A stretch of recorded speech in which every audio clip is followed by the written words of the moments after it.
We are recording with the BRB screen. Word. Does that mean they can hear us? They can probably hear us, right? But wait, we weren't there. We don't know. Hey, everybody, how's it going? Hi. Yeah, if you're out there, welcome. We're still getting set up.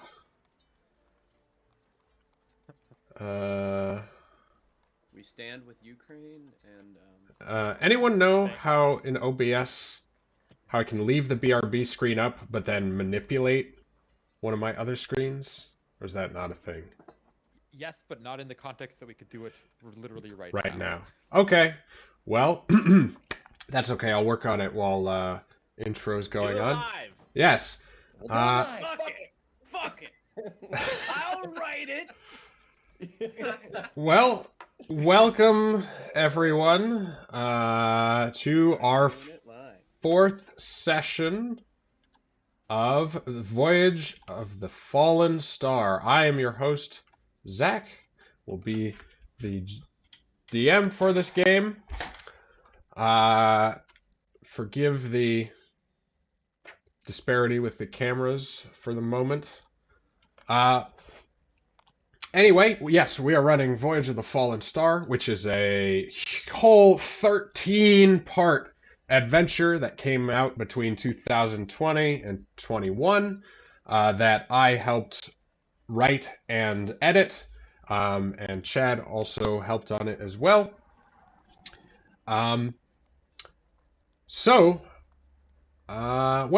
let's go do a little round table here. So let's see. We'll start with sweetness because Bungo missed last time, so you know it wouldn't be best thing to start with him. All out.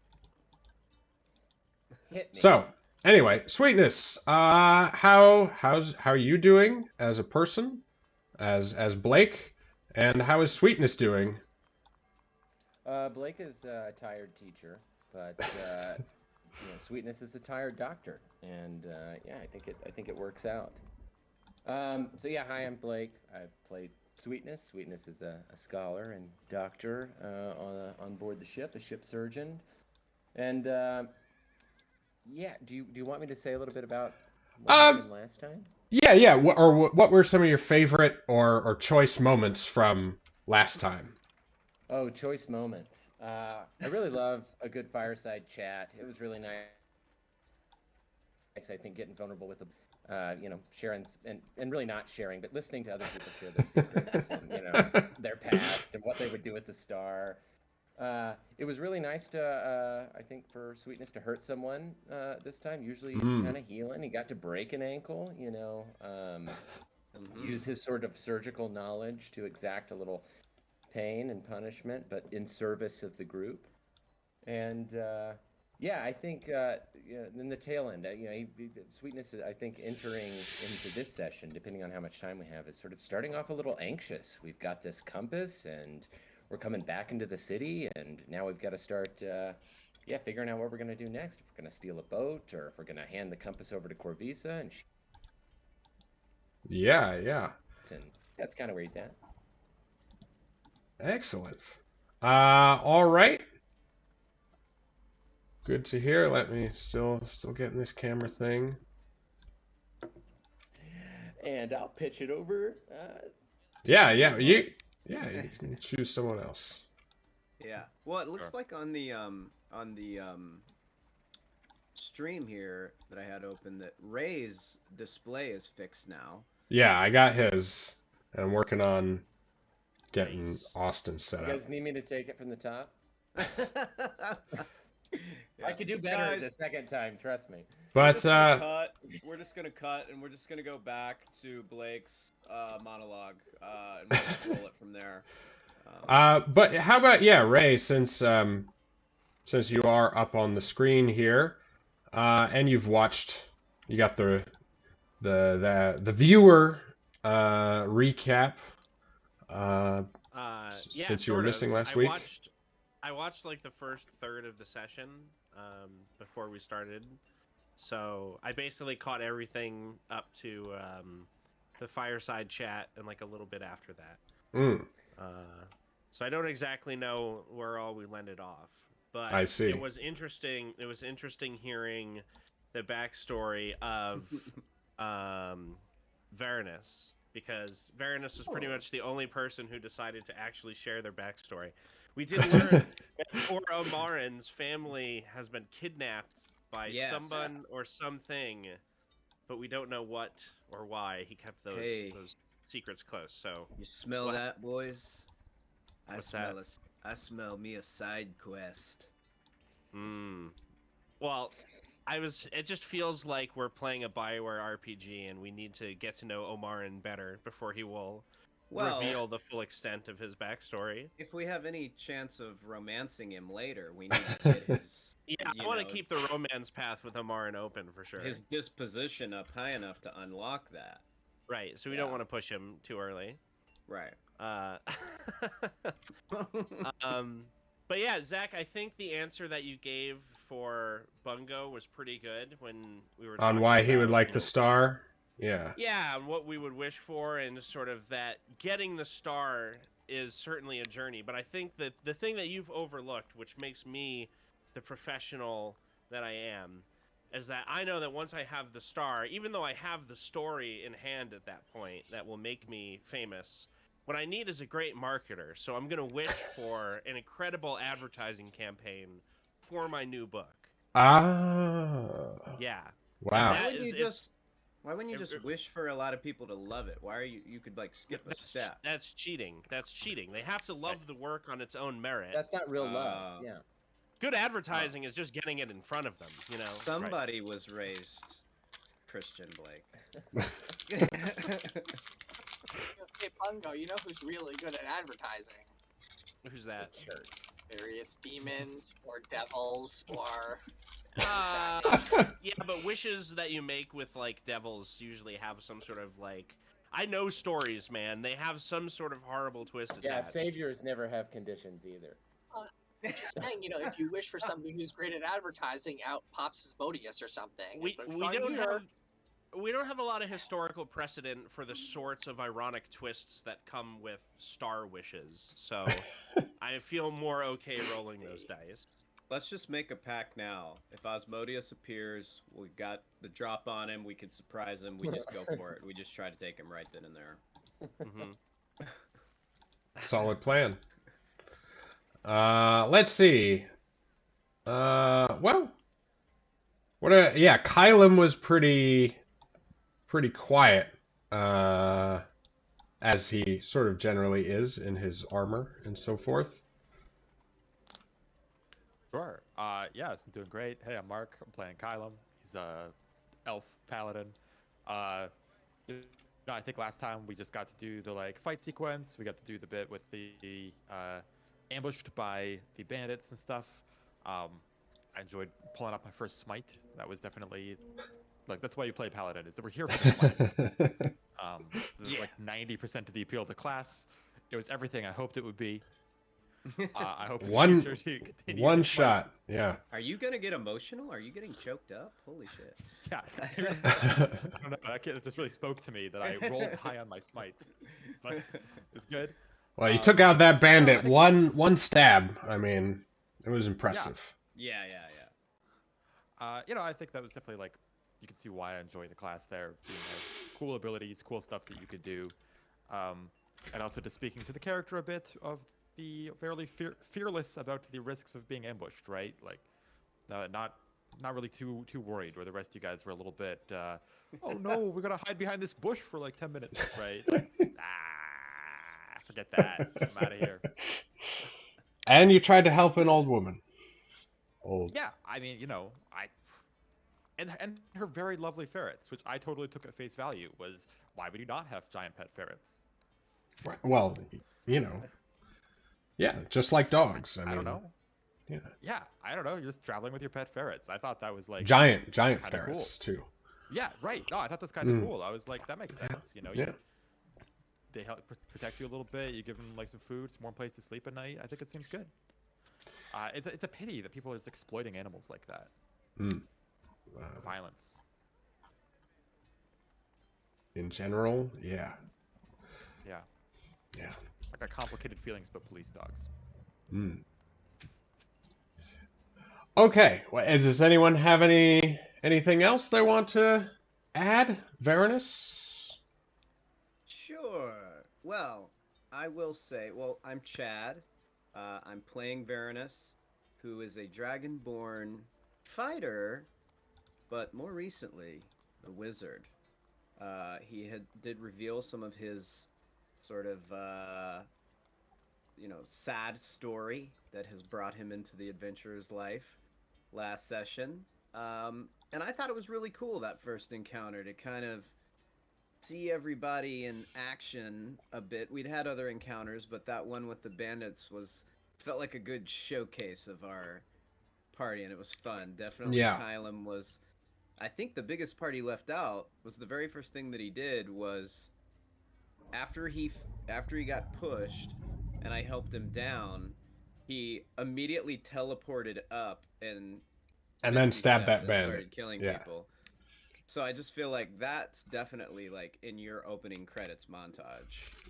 And yeah, I felt like, Omarin dished out, he summoned the fog cloud, which was for the most part helpful, I would say. Primarily. Yeah. And It was then cool. it was cool. And yeah, Saved I'm saved people excited from to a lot of crossbow fire, for sure. It did indeed. It did indeed. So yeah, I'm excited to see us explore the city and figure out what to do with this compass. Alrighty. Well, cast your minds into the imaginal realm of myth, symbol, and adventure as we return to the Greenwold, the continent, the continent at the eastern edge of the Great Sea, upon which sits Greyhaven, a bustling metropolis on the coast. So we can show everyone this.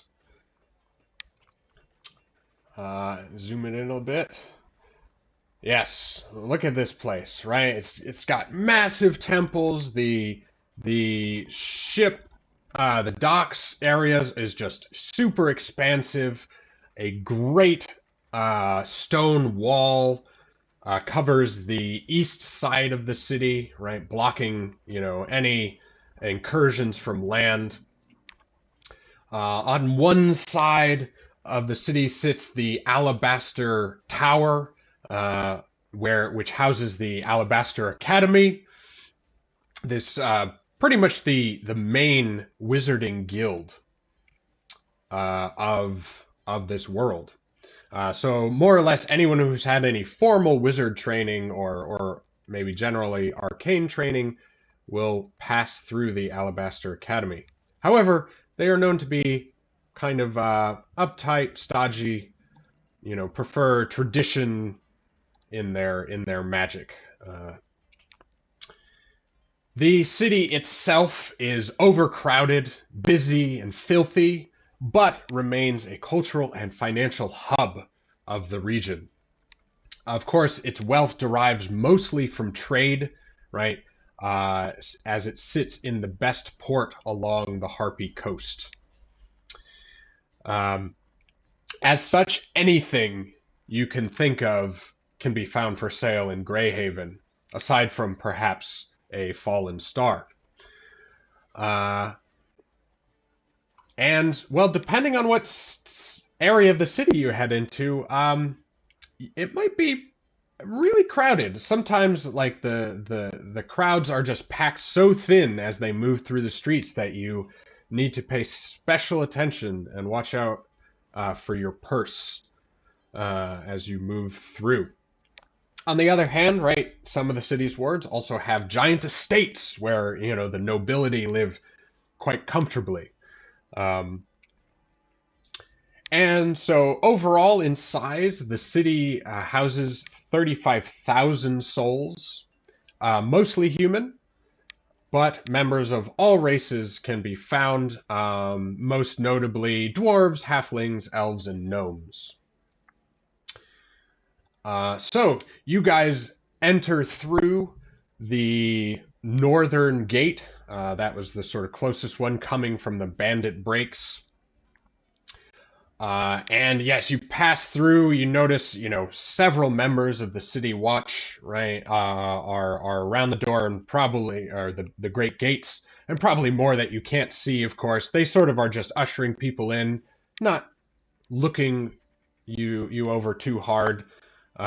Maybe one of them raises an eyebrow at you guys because a few of you have wounds and so forth. Move along here, move along. And you pass into... Thank you, officer. Yes. No trouble, no trouble, of course. Welcome to Greyhaven. And so you're ushered into this bustling city. You are members of the crew of Captain Ramius, a kind of a dwarf captain who talks kind of a big game, but as a treasure hunter, but as so far he doesn't really, well, he hasn't really offered you much in terms of adventure, mostly just trade along the coast. Zach, can I ask a quick question? Yes. Because I know, and if anyone's watching and trying to follow along, was not, or at least I'm not currently under Ramius's employ, but had been asked by one of the merchant princes, sort of collection of rulers, and who is Corvisa, did she give me a specific offer or like what we would be given in exchange for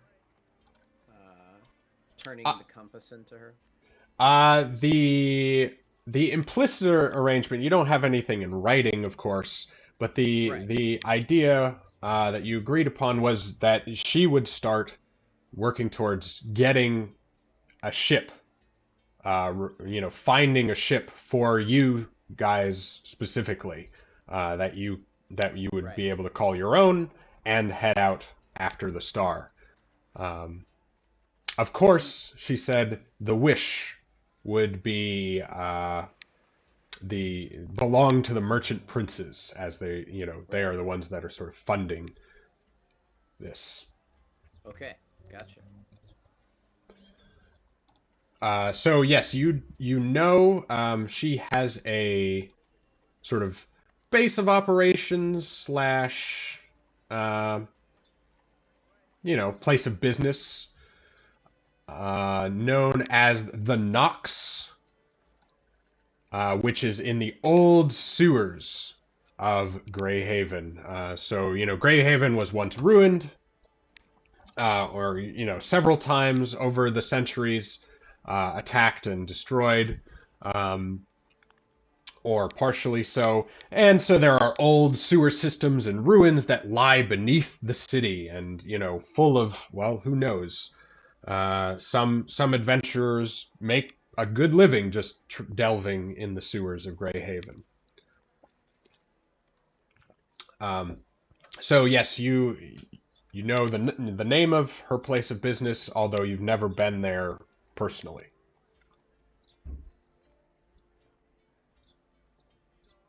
So yeah, so you guys heading back to your ship for the time being? I think so, right? Yeah, I think I at least going back to the ship for a while is just, heading back and probably sleeping off, resting off the damage we took from the adventure. I think we have a couple days, it sounds like, coming of downtime to do things around the town. So we could maybe pick that up in the morning, but for now, gonna go crash aboard the ship. Sure. And one thing to remind us of too, nice, as I crashed for 4 hours only. Yeah. I was gonna say, remember at that ambush, We found a note, and we believe one of the rival merchant princes named Sujet, because the note did have SJ on there. We think, somebody could be pretty obviously is interested in killing us. So maybe just as we go about our downtime, we might want to be discreet, keep a low profile. No. Yeah. No. Okay. Or not. Okay, low profile. My profile is always low, first of all. Second of all, my profile is never low. You know what I'm saying? Sweetness definitely is. Yeah, I'm gonna go back to the ship. Most of the time that we have been here, he has stayed very close to the ship. Doesn't really wander out into the city much. Doesn't seem interested. Sure. So he'll go back to deposit his specimens, and Gross. yeah. That's probably what all of us except Varanus are doing for at first. I don't know where Varanus goes to like sleep, but maybe he has like a room at the inn or something. Well, because As well. you guys are all members of the crew, the captain wouldn't begrudge a guest. Ranger. Sure. Yeah. All right. Well, you're free to, Hammocked come up, hang out with right? us. Yeah, so you guys make your way through the city. It seems a pretty typical day.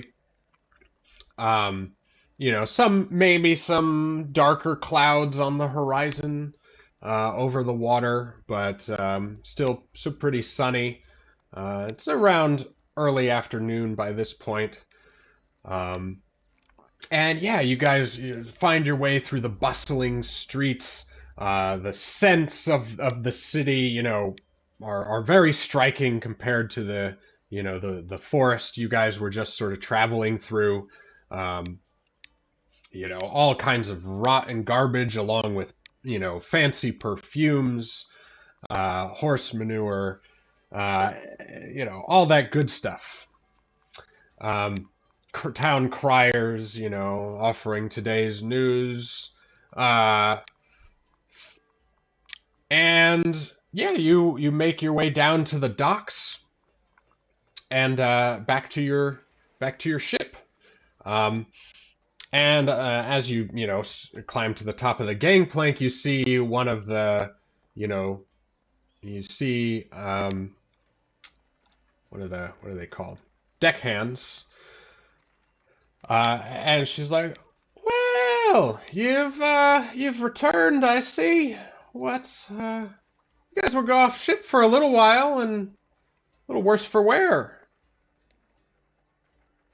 What's her name? She Or- yeah, no, she is Turi. She's a female dwarf. Okay. I'm assuming we recognize one another. And I'm just, Yeah. Hello, Tori. Yes, it's a rough journey. Glad to be home. He kind of just bustles past her, or goes to sort of move past her a little bit. Sorry, my dear. You wouldn't believe it. I almost got eaten by a crab that was also a dragon. It's true. Crab. Is that like a crab that is also a hermit? Perhaps it was like a dragon crab. I shall have to ask the learned wizards of yonder tower if perhaps they have some idea of this creature. All I know is that it had scarcely tried to take my head off before I was blasting it with spells and firing at it, pow pow pow pow, with my hand cannon. It was close. Yes, we barely made it back alive. Wow. Make a performance check to see how impressed she is. Sure, I can do that. She's definitely, her eyes are going wide, but you don't know if it's a skeptical wide or a impressed. Oh boy. Oh, that. Bard to perform. Sheesh. Believe it. That must have been so. You're so brave, Mr. Bungo. All great to worth have it, you. All worth it. As a ship's bosun, I'm sure you'd be able to take on anything we fight if we ever fought Of anything. course, the ship is in good hands under my care, just as you would be. And I give her a little wink. Carry on board. She just reapproaches and puts a hand. It's just like, thank God for you, Bungo. And then you say, what, was it Torvi? Sorry, Turi. I should have written it down. I'll Okay. Turi. Okay. So he says, Turi, is the captain on board? Oh no, Gramius has been well, he's been out and about town. I'm not really sure his, private business and all that. Oh, okay. All right. Well, thank you then. So, but where did you go? You fought a hermit. I don't know of any such huge, monstrous, amazing crabs around here. Where have We you don't been? want Ramius to know that we just went and got this thing, right? No. Okay. You didn't just say that in character, to be clear. No, we are not doing that. No. Yeah, I look over my shoulder and I say to the group, we don't want the captain to know, right? Lauren is gonna lean in backhand and say, "You're halfling. Everything is rather big," and just walk right on board. Ah, right you are. Yeah, I will also just try to breeze sure if you past got it. pretending that we didn't do anything that impressive.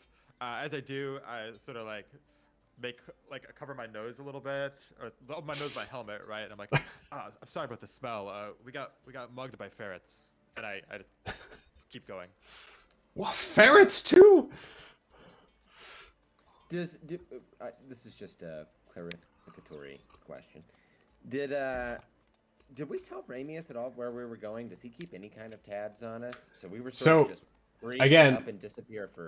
Yeah, you guys are in dry dock basically, and don't have another job lined up, or not dry dock, but yeah, you're in port and have shore leave. But do remember that Ramius was the one that got in contact with Sendrail, who wrote the letter, and then Corvisa had that letter stolen And right. given to his own crew. Yes. Wow. It was destined to find us. I look at Turi and just kind of nod my head and I say, "I'm with them," and I just enter the boat. Wow, fancy cloak you got there. Thanks. Smooth. How long have we been gone? Just about 4 days, because it took a day and a half of travel each way, more or less. So three to 4 days, yeah. I'm trying to think of something she would believe, and I'm sort of groping for. Well, you can sort of just. When you said mugged by ferrets. Look, we were treasure hunting, just not where we just won't tell them where we were doing it. We'll just tell them some other place. Searching where we for weren't clues. Yeah. We were ferreting about in the wilderness. We were treasure hunting in the wilderness outside Greyhaven, looking for old ruins. The problem with that question is it raises another question of did you find any treasure? Yeah, of course. What if we were just like what? And bandit brains, Like some gold. I got some gold pieces here. Look, I've got gold. Right, and fancy astronomy equipment. Right, you've got a bag full of that. Omaran's carrying around. I also have a this astral compass. the studies. Nope, not that. The studies desk objects that I recovered. I marked here. So we've got things. I suppose. Yeah. Got a vase. You've been carrying a vase this whole time. That's impressive. I think it's a porcelain vase too. Wow. Yeah. Balancing it on your head, or what the fuck? It's just been under my arm the whole time, been sword fighting. It's been It's very Jackie Chan of you, if I do say. Yeah, I mean, I guess we yeah, you. rolled with this. I mean, you. We were You are the officers, so you don't really owe her an Yeah, I have to give explanation, her. right? Yeah. Okay. Yeah. We were treasure hunting. Ran into some ferrets. Well, glad you made it all back, all in one piece, and with a friend. Indeed, the ship looks great, Tori. Oh, well, thank you. I've been putting my elbow grease on it, if you know what I mean. I pretend to know what that means. All right, so yeah, you're able to make your way down below decks. Although you are officers, you are not. The ship is not quite equipped enough to have full, individual bunk suites. So you guys are still bunked with most of the general crew. You know, you have your own foot lockers, things like that. Do I have like a little closet? Well, you do have an infirmary which doubles as a study. You know. Yeah, and I probably just sleep on the bloody bed. Okay. I'm just imagining. I, Aw. I put the vase in the corner of the room and like stick some flowers in it. One of the slumbering How much crew of the members. crew is here? Roughly a quarter of them. Not too many. Most of them are out and about during the daylight hours. Do they seem to be, snoozing? Yeah, the ones that are up are like the night, early morning watch. I just start greeting them, saying their names. I'm like, Hey, sweetness. Ilber, Cleft. Clapfoot. Why don't you leave us alone? Let us get back to sleep. You shh. Right. Sorry. Sweetness, sort of. What time? What time of the day is it? It's probably mid afternoon, 3 o'clock or so. Mid-afternoon. Yeah, I think Sweetness heads sort of towards the ship's infirmary and turns to the others and says, "I think I'll rest for a little while and think things over. We should reconvene and decide how we'll proceed." Sounds Yeah. good. Rest well.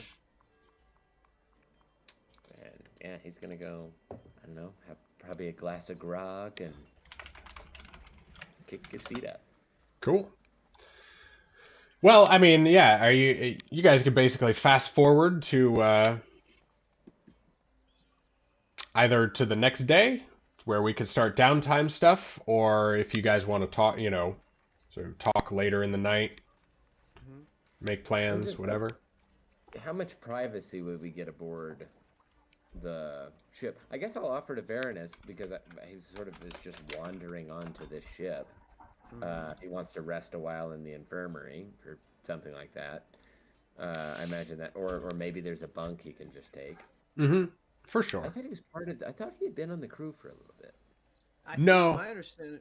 Go ahead. Yeah, you and he, have been acquaintances for a while, and maybe even he's done jobs with you before. That's what I was.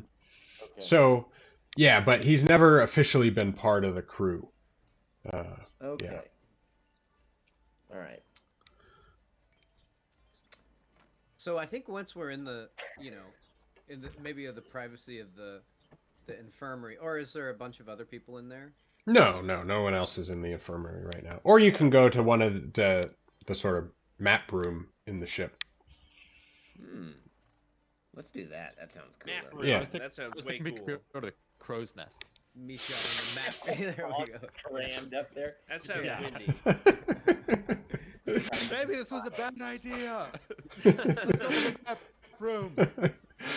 All right. Isn't the halfling bard afraid of heights?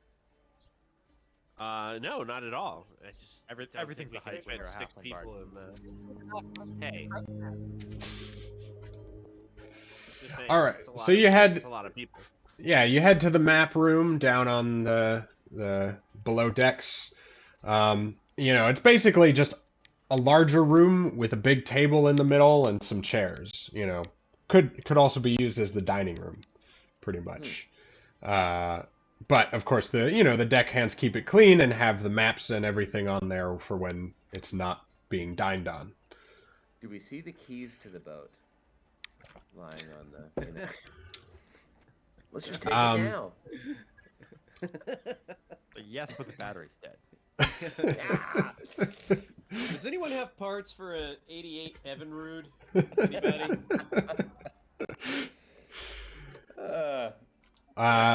Yeah. So is the idea that we're coming down here to make our plan? Like, all right, let's take some downtime for the next couple of days. We'll head to meet Corvisa or something on. Mm-hmm. Did we hide the compass out and about, or we hide it here? Again, we can do that in a flashback if it becomes relevant. Okay. By spending story points. Oh, okay. I see how it is. Yeah. I see how it is. I'll just give you some power. Some power to just give me disadvantage on something, or give the bad guy advantage. I only start with 1, and you guys start with 5, so... I think during our last campaign, I used 1 story point. Wow. The entire campaign. There.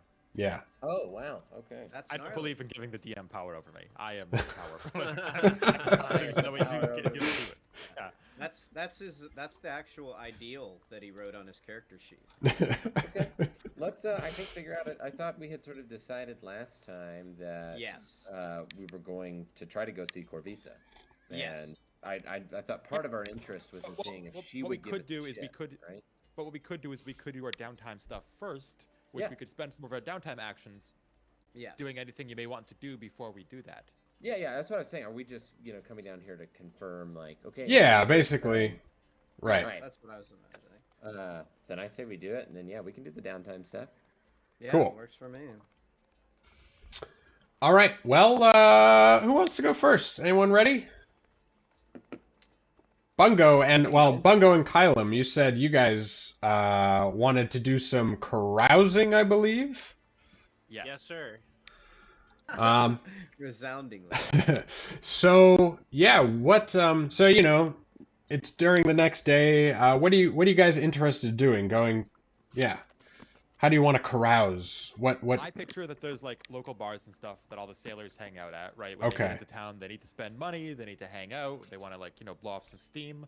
And that sounds like a delightful crowd to just spend a few days hanging out with and try to get into some light, well-intentioned trouble. Maybe find some card players. I don't know. Sure. I don't know what sort of games are popular amongst the sailors of these lands. Sailors generally prefer dice, bones, right? Cards tend to blow away, right, when you're on a ship. Yeah. Makes sense. All right. So and you head just not too far away, right, in the docks district. You find this little joint that seems to have quite a bustle going on, even sort of early in the day, and it's called the Dwindled Swindle.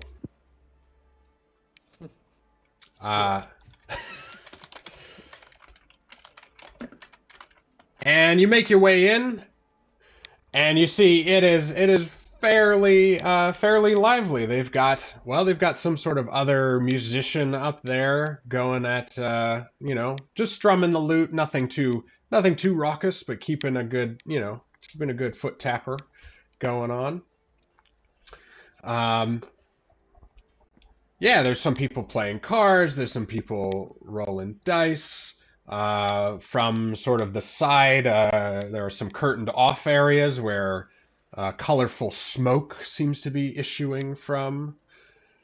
And of course you have a barkeep, pretty burly lad, kind of looks pretty young, human. Short cut hair, stains on his shirt. What do you do? I order a drink and I immediately start wondering like what's going on behind that curtain with the smoke coming out. More importantly, what's the smoke, my friend?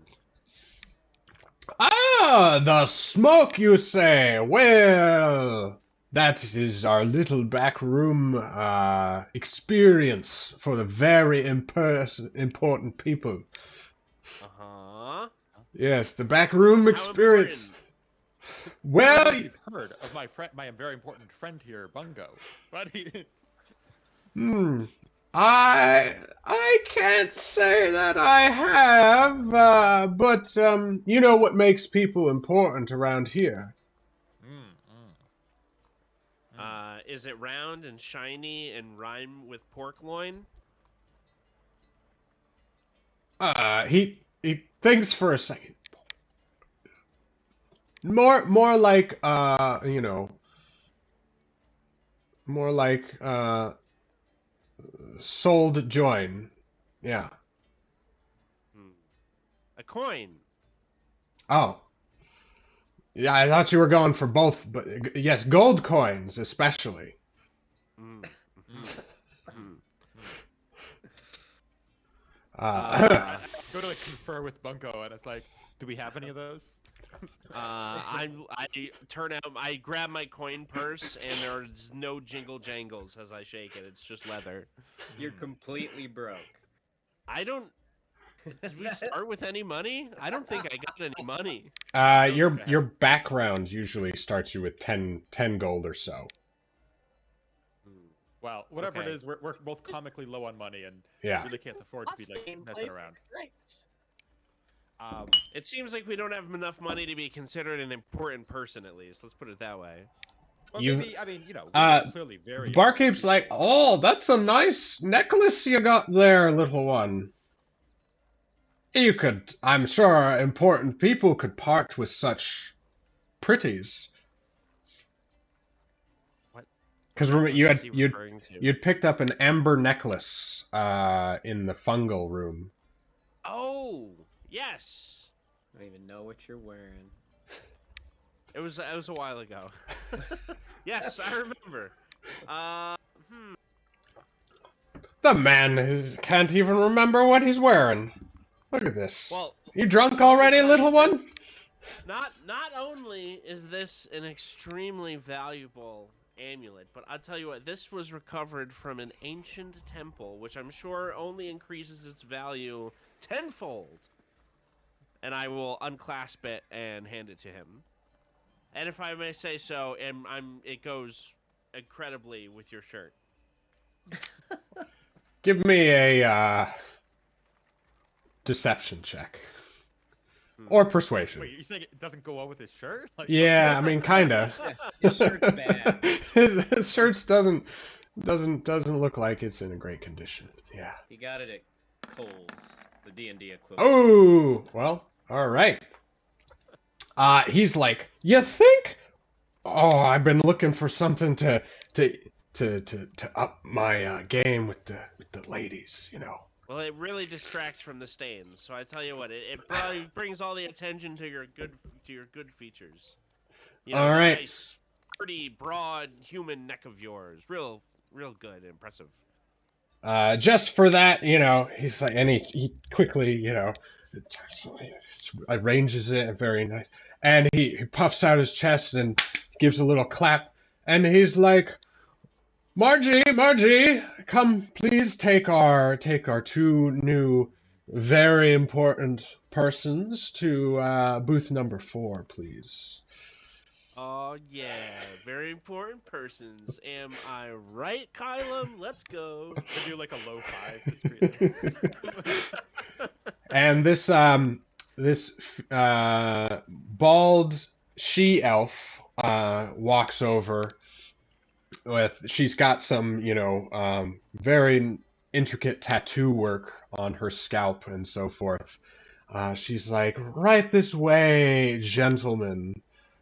And she swings her hips very widely as she makes her way to the corner of the tavern.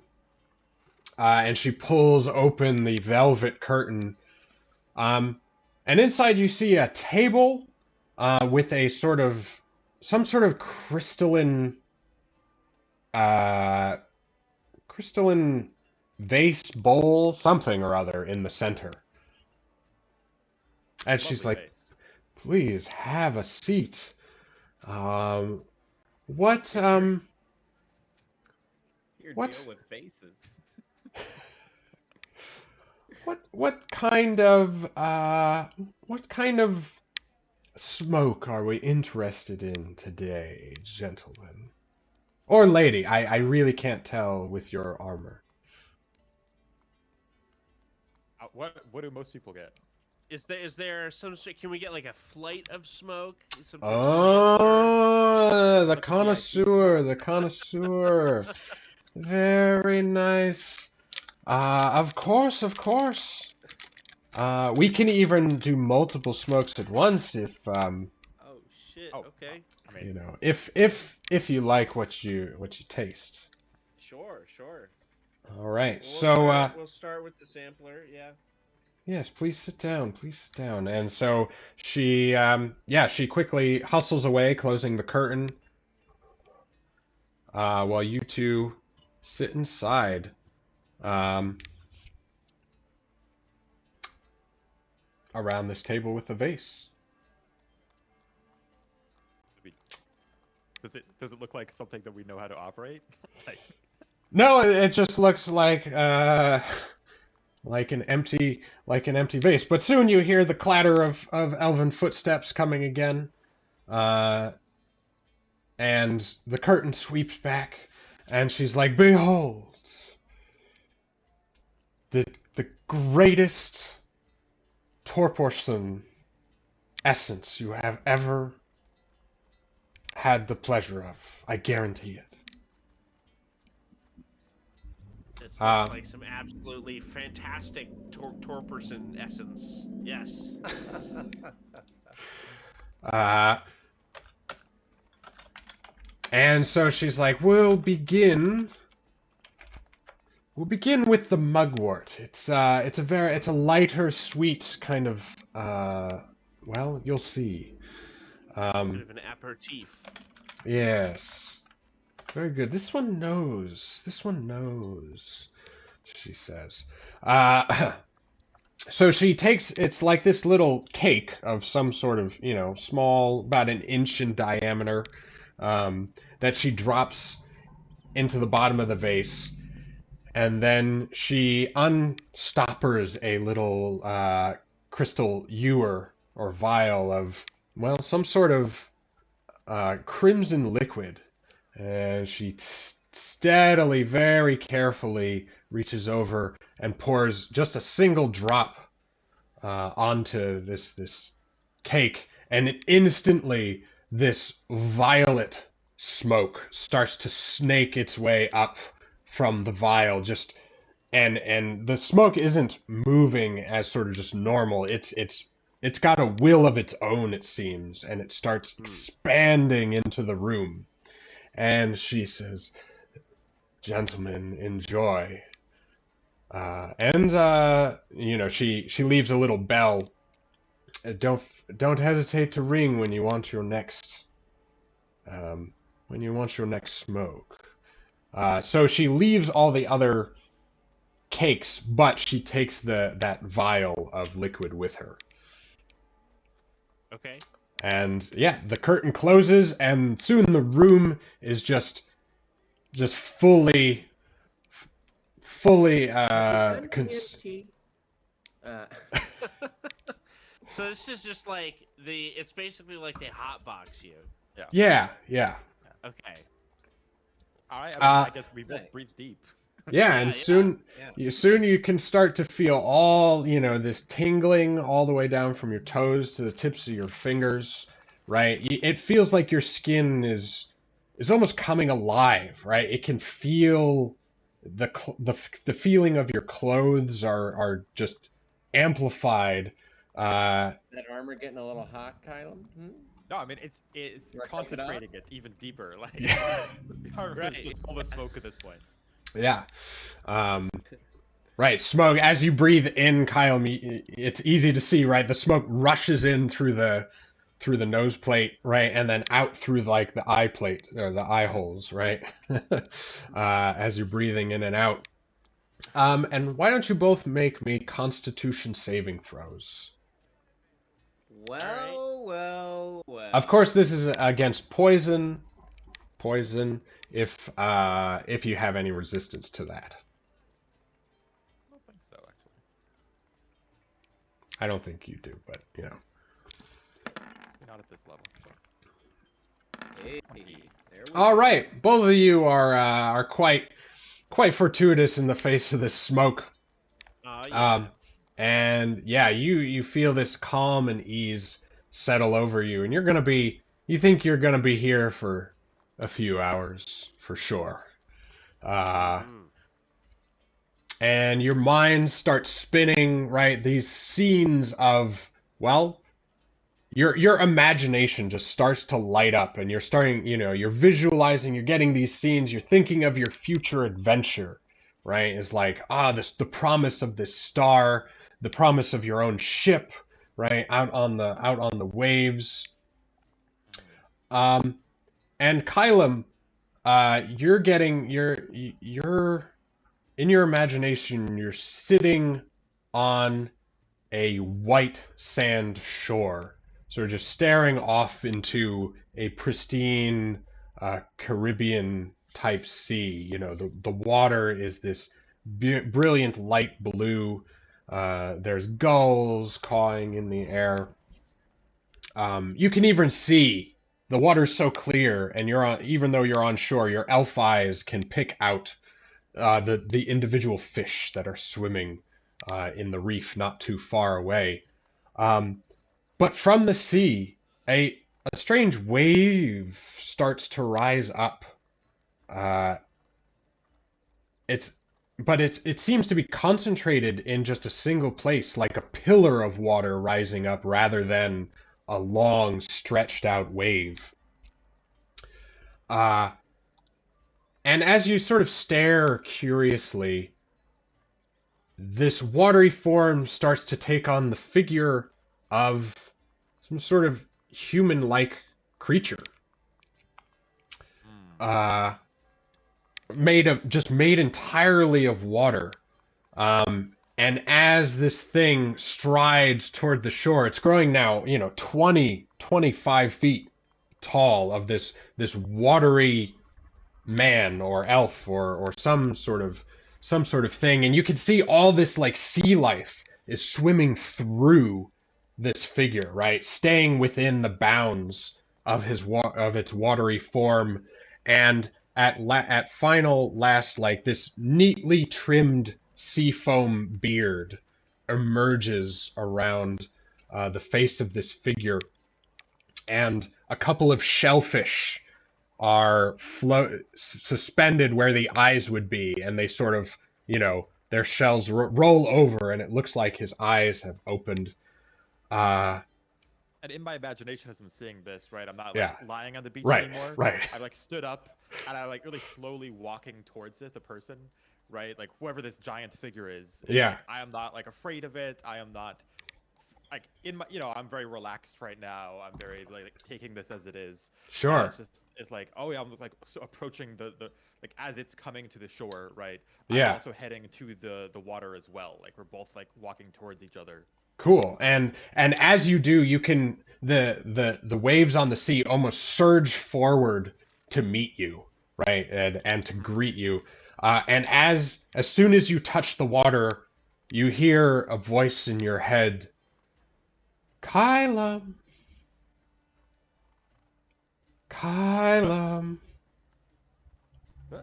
Huh? And the figure, its hands raise up and beckon you towards Kylam. You have arrived. You have come at last. I'm here. I'm here to fulfill my destiny. Your destiny has, well, many facets to it. But you are right. The time has come. The star awakes, and so does your own power. You will need strength on this journey, and from what I have seen, you are a courageous, sacrificing, strong, quick, and just like the ocean, you both flow and crash.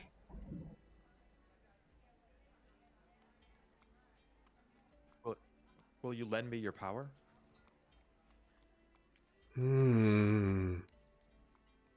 Seeking power, you are. I see. Well,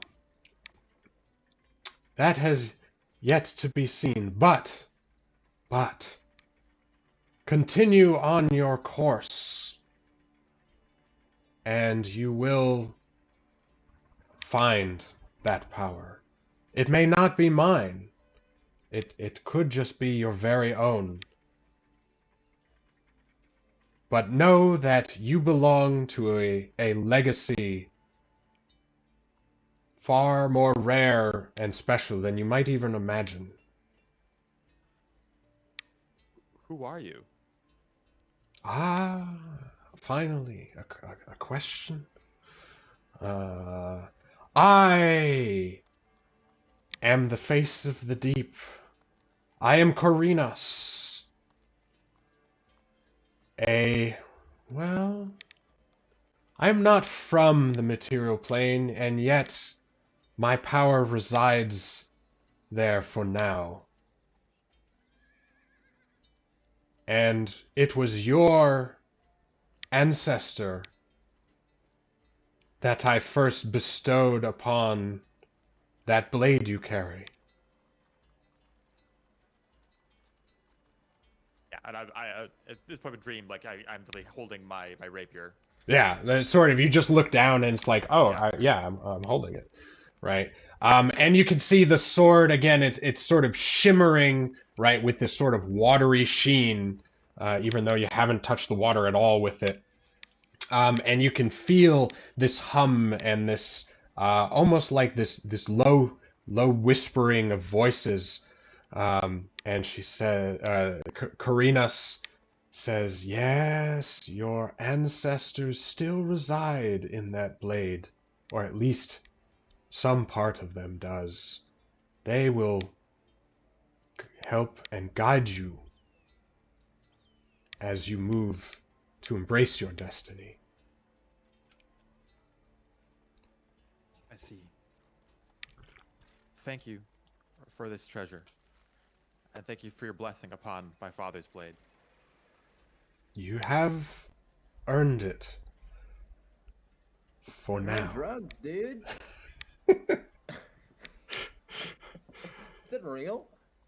No, obviously not. Come on. As the vision sort of, starts to fade, right? The Corinus's form, sloshes back into the waves, and you're just, again, left in that almost meditative state of listening to the waves lap against the shore. And your eyes sort of, flutter open, and you notice the smoke has dissipated somewhat, right? You don't know how long you might have been in that almost trance-like state. I open like the faceplate of my armor a little bit, and it just like tons of smoke just pours out, just like it's like a comical way too much, and then slam it shut again. All right, let's jump to someone else for now, as those two have been enjoying their smoke, and you might drop a new one in, right? I feel like as the camera's like panning out, it's just like Eric Clapton in the background, just like we're both just like passed out, room full of smoke. Oh yeah.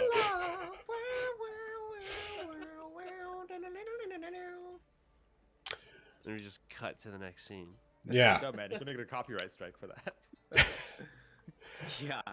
It's Yeah, so accurate. that was so spot on that we are in big fucking trouble. Yeah. So what about Varanus? What about Varanus? Well, I think yeah, he while he appreciates the courtesy of being allowed to hang out on the ship, he ultimately knows he, you know, can't just linger indefinitely. So I think he takes advantage of that opportunity to sell some of the valuables that were recovered in the temple, and perhaps barter, put some of that the what that's worth toward maybe a potion or two, or Sure, sure.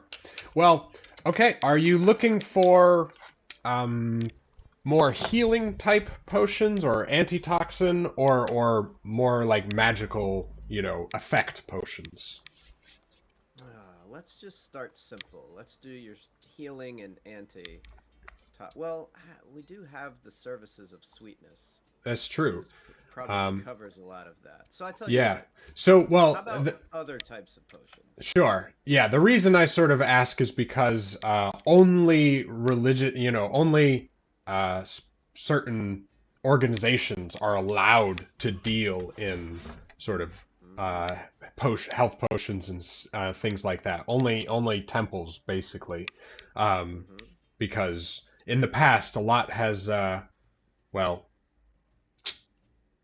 enterprising individuals have hurt Yeah, civilians through their schemes to makes sell fake sense. potions. Um, so yeah, you can Mm-hmm. go regular shopping. Yeah, I have the studies desk objects, which I wrote here, combined are worth 250 gold. Yeah, 250 gold to the right to someone who knows who that equipment is worth. You know, right? Um, Yes. so yeah, why don't you make me a persuasion check in order to start Okay. trying Asking to around find, with the right. yeah, it's trying to find a seller. Hey, Or, oh, go ahead. well, I was just gonna ask, from my background, Mm, which is a bit of a custom take Zach and I put together, but it kind of mirrors um, the feature from the soldier background, where they're able to find some basic things quickly. I wonder if mm, that might help me in being able to be kind of steered toward uh, the sure. right folks around town or something like that. I think Yeah. we called it 1,000 yard stare. People are Mm, maybe more inclined to help me since the trauma of right. what I've been through is so sort of palpable to folks. Sure. Yeah, why don't that can give you advantage on your persuasion Okay. check to search for a good, yeah, good buyer. Oof, Nice. good thing. Nice. Excellent. Yeah, so you're quickly able to line up a buyer and to even make a little extra. So you're able to get 300 gold for all that equipment. Excellent. Yeah. And it's pretty clear that, like, maybe you even see this, like, Varanus, he's not after individual riches at all. That might be a nice chunk of gold for a lot of people, but he's very quickly thinking about how he can provision this to help him and his hopefully trustworthy companions to advance his personal quest that's so Right, near and right. dear to him. So before As long, you say, he's trustworthy companions, you cut to me and like drugged out, like that's when the weed smoke somewhere. gag is happening. Yeah. Um, yeah, so I'll try to find a place to buy some potions and provisions and things. Sure. So yeah, you're definitely able to head to the nearby temples, right? I mean, temples to all sorts of gods. Yeah. Um, you'd be able to, yeah, buy those things for their sort of normal Yeah. price. Cool. Do you have a faith yourself that you ascribe to, Varanus? I think my faith is in a state of sort of disarray. Hmm. I think I worshipped Aldathera, our sort of dragon, Hmm. ancient dragon overlord who perished long ago. And since then, I don't think I've. I think since I've experienced the idea that even a god could perish, that one must be very careful, Hmm. and so maybe that's caused him to not indulge in too much faith in his life lately. Sure, sure. Cool. All right. So, yeah. Basically, you can buy sort of any normal equipment, or those kind of provision things. Was there anything more specific you were looking for? I was thinking like maybe a healing potion, and then maybe some other. I'll go looking for like some other type of non-healing potion or something just to have. Sure. Could, Yeah, if he, yeah. What's up, like? I was gonna say, if he's gonna have to do a roll for that, I was wondering if you were saying we could sort of backwards play, flashback. We didn't have to flashback it, but I have my sage advice thing, Mm-hmm. and I could, if I had sort of counseled him for a minute, about, oh, here's some good places to get potions, here are Sure, good places sure. to look for this kind of stuff. He gets to use his proficiency modifier Mm. for the roll. So if he has to do a roll for something, Right on. Um. Yeah. Well, why don't you make a list of all the things you want, basically, and we'll come back to you, and you can do a roll to see what kind of deal you might get. All right, cool. Will Varanus, do. yeah. All right, let's hop to Sweetness. yeah. So Sweetness is going to stick very, very close to the ship. I think he's kind of glad to be back there. I see him very much as a man about the ship. I think he knows everybody's names. He's sort of up very early in the morning, Mm. greeting everybody, going talking to the cook. No, I'll have tea, thank you. Um, yeah, I see him sort of enjoying a morning routine. He gets up, drinks, maybe reads a little bit, dabbles, draws some pictures of stuff, does an experiment, and tinkers with his grog. And then I think he's spending his afternoons. He's been wanting to get better at sparring and fighting Mm-hmm. and training perhaps with various of the crew members for melee combat. And I think two things though that he's paying attention to as he sort of goes about the ship is one, are there guards that patrol the docks? There are, um, yes, they are definitely out a little more in force in the docks district than they are, say, in more upscale ones. Okay. So you might get a quartet of City Watch going around every once in a Right. while. So I think particularly at night, he's I don't know, staying up with the crew, I don't listening to Bungo and yeah, passing out some herbal grog and whistling along or something. I think he's watching and taking note of how Mm, often guards are passing, how many. Again, he is sort of thinking about how stealable this ship is. So sure, maybe too, sure. he's taking note of sort of boat traffic and between these hours it really dies down and Mm-hmm. yeah, so I think he's sort of conspiring in that sort of way.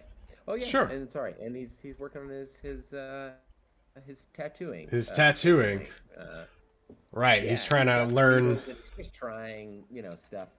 People are like, here, you can do my ankle, and he makes a really ugly octopus or squid thing. That's what it's supposed to be, but it looks like a blob. Sure. Yeah. Cool. I mean, Yeah, yeah, the other sailor, uh, uh, Johnny, the red hand, he gets it, the tattoo from you, and he's like, he flexes after it's done to like make it move, and he's like, we could turn that into something later. We'll get there. Right now, just put this bandage on it. Don't go get a sunburn first thing. Are you kidding? I'm headed to the brothels with this new. The ladies love new ink. All right. Sweet just kind of lets that one go. All right. And what about Omarin? Oh, okay. Marin, sort of the not. Well, what time do we get back? Like around in the morning. Well, this is the day after, sort of. Okay. Yeah. You got back yesterday. Right. Yeah. So that the night that we got back, sort of right before sunset, Omar will have gathered some of the crew and dropped one of the lifeboats that we have, sort of one of the the long double-ended boats that, that you have, right, 12 or 14 feet long, or whatever. And I get the oar, brings up a sail, gets his nets, and he heads out fishing all night. All right. Being on land, like forest and stuff, was it did not suit him. Like the smells and it's just so he's doing what he does. He goes out at night to fish. All right. Yeah, you're very, very, very used to. You've been doing this for hundreds of years, basically, going out alone to fish. That is your number one pastime. And yeah, so you head out in the night. You notice some jellies have come in, and their little bioluminescence is given a little light show in the harbor. But you pull far enough away from the sort of bustle of the city and away from the sewers and everything, where fishing will be a little bit better. Do you stay close to the coast, or do you head out a little, farther? He's gonna. Where are the fish biting, Zach? Oh, well, I guess the fish bite, maybe like half a mile out. Sure. Yeah. So at night, you lose sight of most of Greyhaven in the dark and the mist. But the breeze from the sea is just so welcoming to you. The salt air, you look down and you just feel as if you're one with the ocean in the way the boat is just moving up and down in the gentle surf. More so than he did before he left. Yeah. What kind of fish does Omarin go for? Or what kind of fish are out here? I guess. What does Omarin catch? What's the I would think that they're fish that are like close to cod or mackerel. All right. Although I think he fished those with a line. I'm not entirely sure. Whatever. But some sort of smallish white fish. Sure. His knowledge of the sea lets him use both, lures, but also methods to attract the fish. Yeah. Does he use any magical assistance to fish? Almost certainly subconsciously. Sure. Yeah. You're just tapping into the energy, right, of the ocean so well, right? You can, yeah, intuitively guide yourself. Cool. And you also feel like you have this strange sensation that you might have never really had before. Like, you feel almost like you'd be able to dive in and become a sea creature yourself. Which is gonna lean into that. Yeah. So, well, what do you do? So during a lull in fishing, we'll say that the fish have stopped biting for a little bit. stops to have some food, and the clouds break. You see a full moon shine on the water. And Omarin feels this urge to jump in and go for a swim, which is kind of unusual, but he goes for it. Yeah. And he hops in the water and he swims. And he starts to dive, but he doesn't feel like he needs to come up for a breath, right? Like he can just do this, right? When what? Like swim faster than he was swimming before. Right. Suddenly, yeah, you find yourself just shooting through the water, right, with this greater ease than you've ever felt before. And the pressure, right, is not bothering you, and you know you get deeper and deeper without barely any effort. And when he's down there, Marn's down there. He sees a turtle, like like a little, like not a big turtle, but like a sea turtle, like a biggish sea turtle, and he thinks to himself, I wonder what it would be like to be this turtle. And so he does. And so he does. And Omarin, yes, transforms, his body reshapes, right, into, takes the form of this aquatic creature. For the first time in his life, some new power has awakened in him. And for those rules sticklers out there, yes, usually you can't turn into things with a swim speed, but Austin is playing my personal druid class, or archetype, which is more focused on the water and allows him to get a swim speed earlier, as well as turning into elemental water creatures. They still can. Got him. Take rules lawyers, take that. So yes, very, very cool. Why don't you make a perception check? I most certainly will.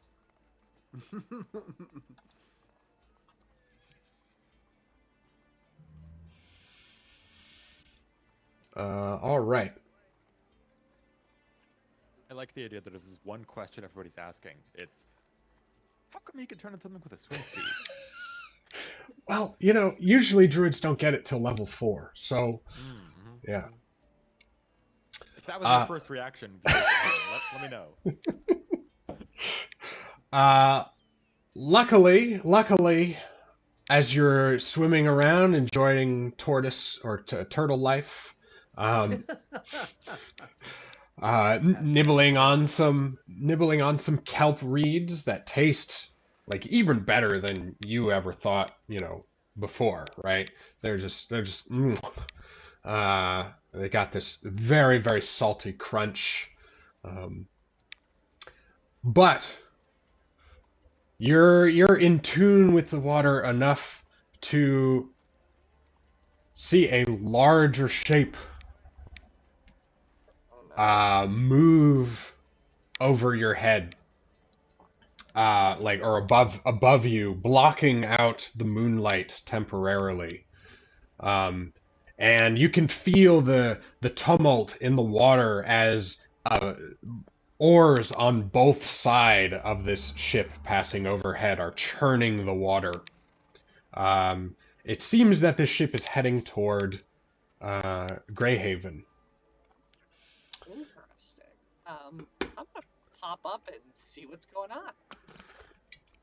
So you emerge from the water. You're a little, the moon is shining off your shell. And yeah, you see a large keelboat rowing its way. Well, you can't tell, right? Because your vantage point is kind of low. But I'll say you get enough of a look. You notice that a familiar sigil that you've seen before, the two red crossed battle axes adorning the sail of this ship. And that is the sigil of the nation of Blackrift, or the kingdom of Blackrift, rather. And yeah, you can overhear some of the voices coming across the water. King says the new arrivals think there's another compass out there. And they think it's in Greyhaven, so of course we gotta be on the lookout. But mum's the word. And before long, right, the ship's moving fast enough that it's passing away. Is it clearly heading towards Greyhaven? Yes. Okay. Would I definitely be able to recognize this ship back in port? Why don't you make me an investigation check to see how well you can get the details.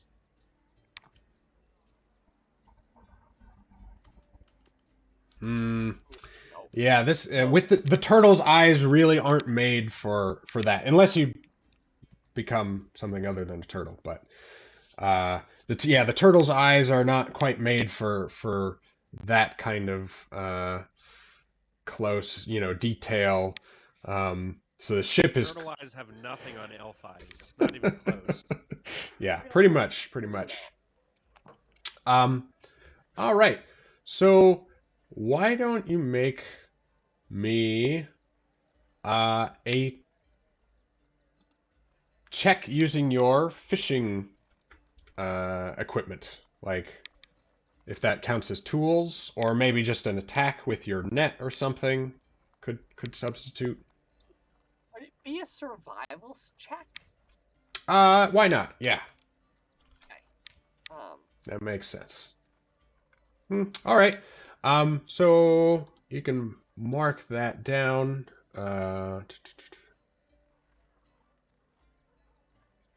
Yeah.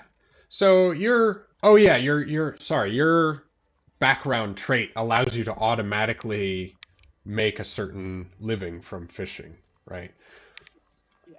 All right. So, you're going to continue during your downtime to make progress with that. Let's see.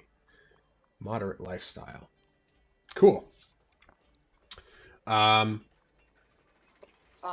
Zach, Yes. when he hears about this, he's not gonna rush home because he knows he's not gonna beat the ship, but he will finish the night out and then head back quickly. Sure. Cool. Alrighty. So we can jump back to Varanus. Did you finish a list of stuff? Yeah, here's my list. I would like to get those potions, and then I think it'd be cool to see if I could snag one of the homebrew weapons, and then a scroll for a cantrip, which I would like to learn. All right. Well, the cantrip scroll wouldn't be a problem. You can pick one of those up for that'd be like 25. Okay. Or let me just, I guess, add up that total. In the homebrew doc, if you have it open, does it say how much the shark tooth sword is? I forget. 20. 20. Okay. So that's 25.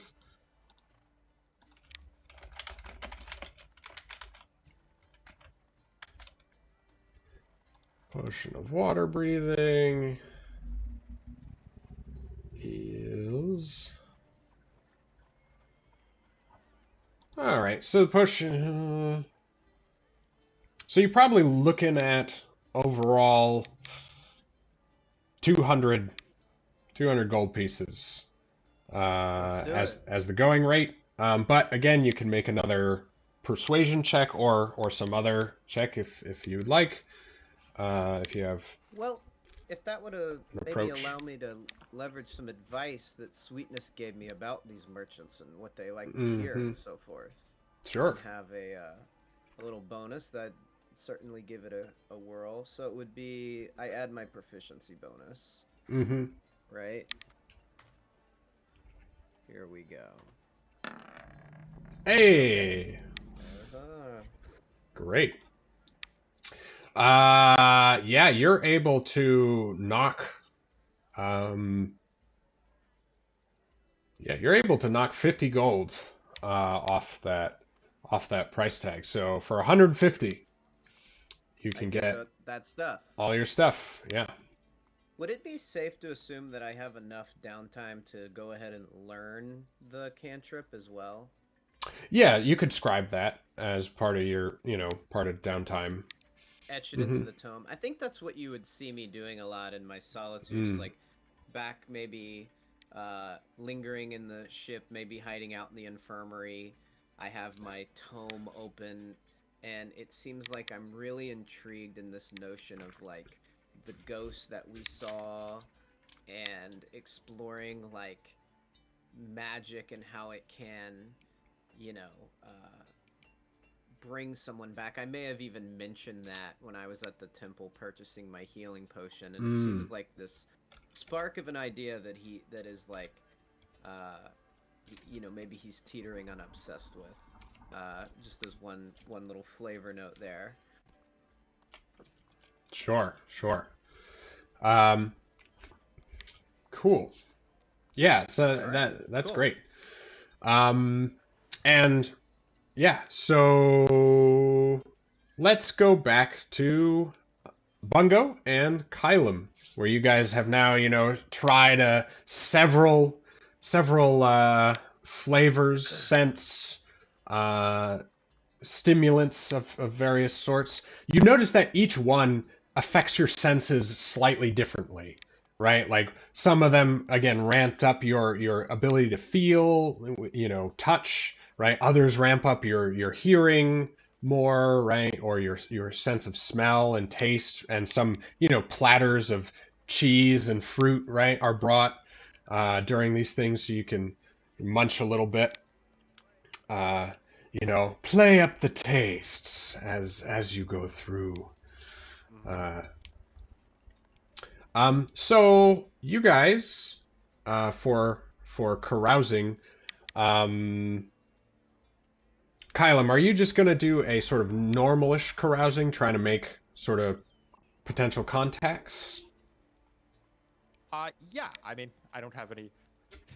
I guess I don't really know what all the options are of types of carousing, but There's if the normal it's carousing is like, yeah, making contacts. We've also got gambling and tournament fighting of, some competitive.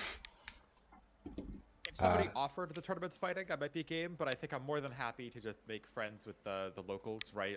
That's what I do when I'm out and about when we're sure. back in port. Is just try to like hang out, try to live the sort of sailorly lifestyle, and see how these people do it, and try to find some fun in all this. Yeah, yeah.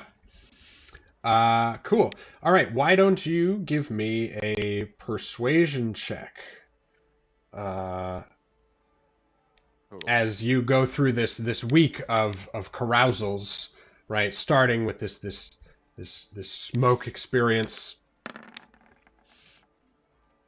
16. Very nice. So you make two allied contacts. So why don't you can choose what one of them are, and I'll choose another. So you make up one. Who is one of those allies that you've or So new real talk. friends? So we mentioned that the person who was serving us was a bald elf Mm, lady, and yeah. I'm into it. I'm so into that. Like 1,000% in. All right. Cool. Uh, right. So she is um uh er, whoop. Oh, you're doing your Artist spell is stuff. something. Yeah. Her name is Alatel. Alatel. Lovely name. Um, yeah, so you banter with her a little bit, right, as she's bringing things back and forth. Maybe you even, go back during the week, um, spend a little time chatting her up.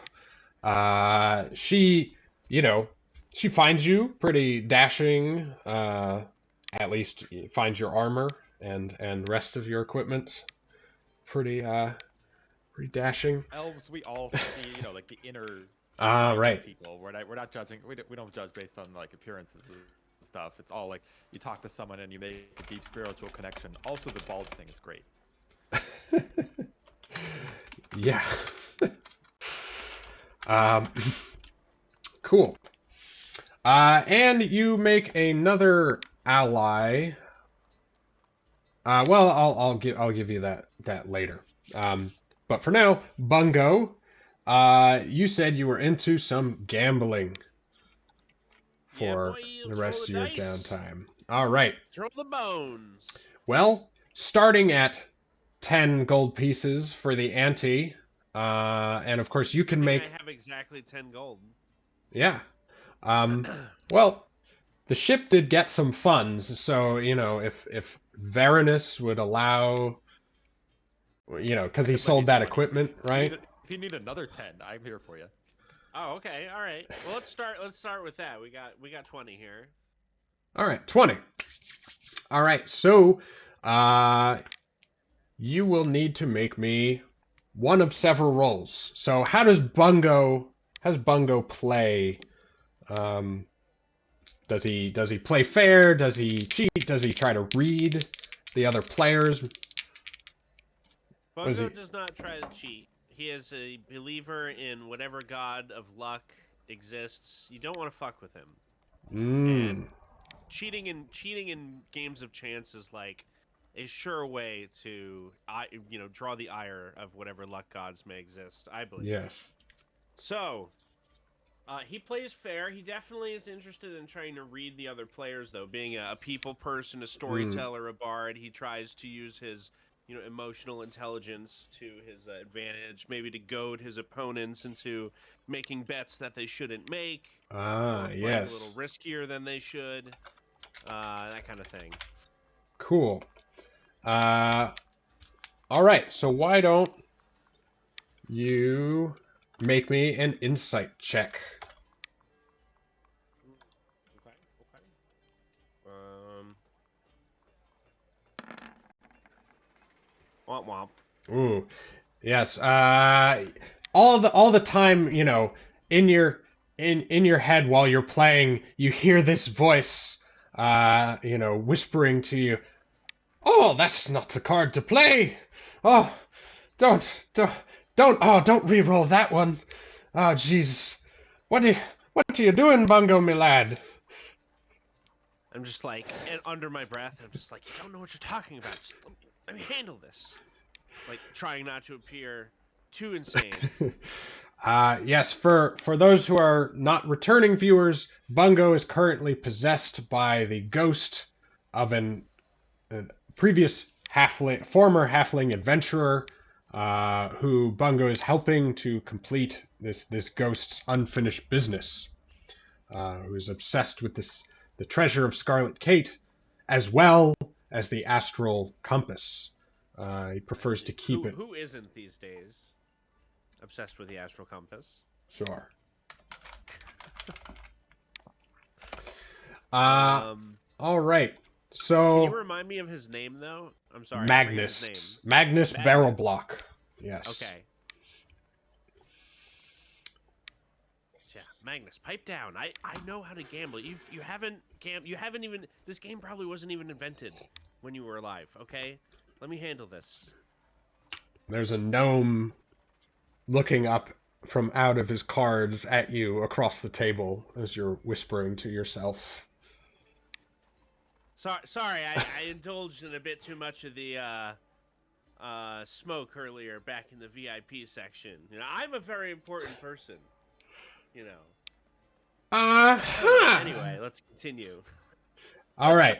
Why don't you make me a deception check? Because, right, you're also, yeah, uh, manipulating your fellow players, right?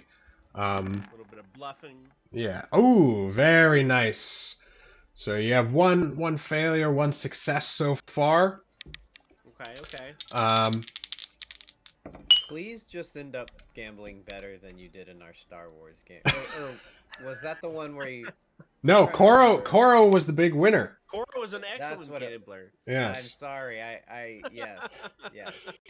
My apologies, as you were.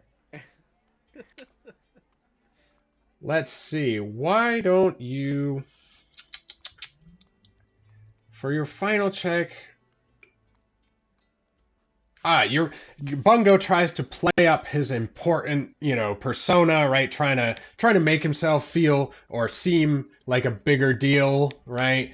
So that perhaps there's a little bit of like trepidation from other people. So I'm gonna have you make an intimidation check as your last. Okay. And it's a pass. All right. So you have gotten 2. So you earn 30 gold back. So you make 10 gold basically. Okay. Yeah. If you had passed all 3, you would have gotten double, right? Nice. Yeah. Gotcha. Okay. So over the course, right? Yeah, you spend the week gambling. You have your ups and downs, but overall, you come out pretty fair ahead. Nice. Alrighty. Let's see. I come back to hang on. I come back to the table with Kylam, and I'm like, I made 5 gold. Here you go. Thanks. Questions. Let's see. So, Omarin, I'd say over the work week, you yourself probably make 15 gold, because your fish harvest was pretty good. Varanus, did you have anything else you wanted to do during your downtime? Because the shopping, that took some time, but they were all sort of pretty basic things, so it didn't cost you too much. Oh, Zach, yes. When Omarin would have gotten back after the first night, he would have told the crew about what he overheard. Sure. So perhaps Varanus could investigate these people. Yes. I certainly can. I don't know how skilled of a... I mean, I'll certainly keep my reptilian ears peeled.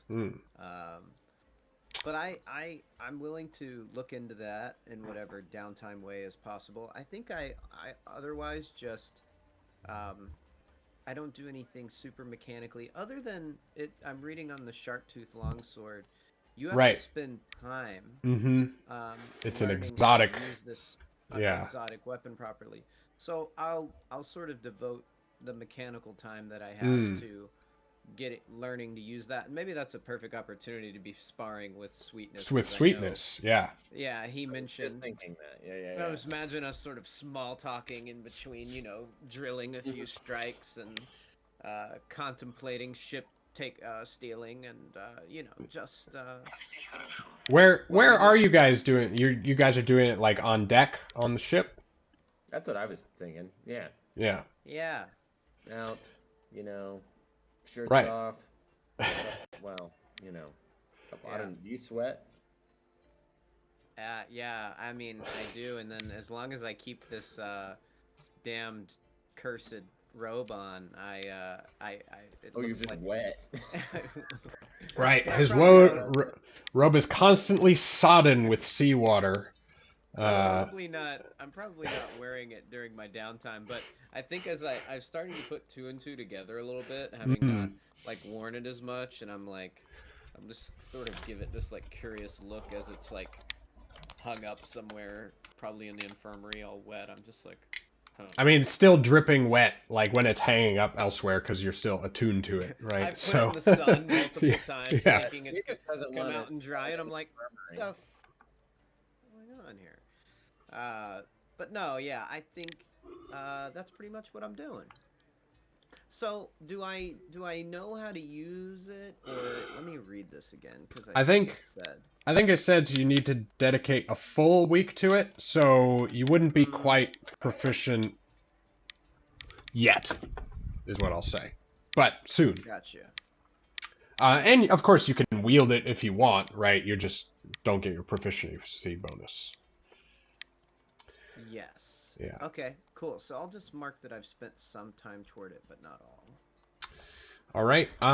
And Sweetness, if you are interested in training with the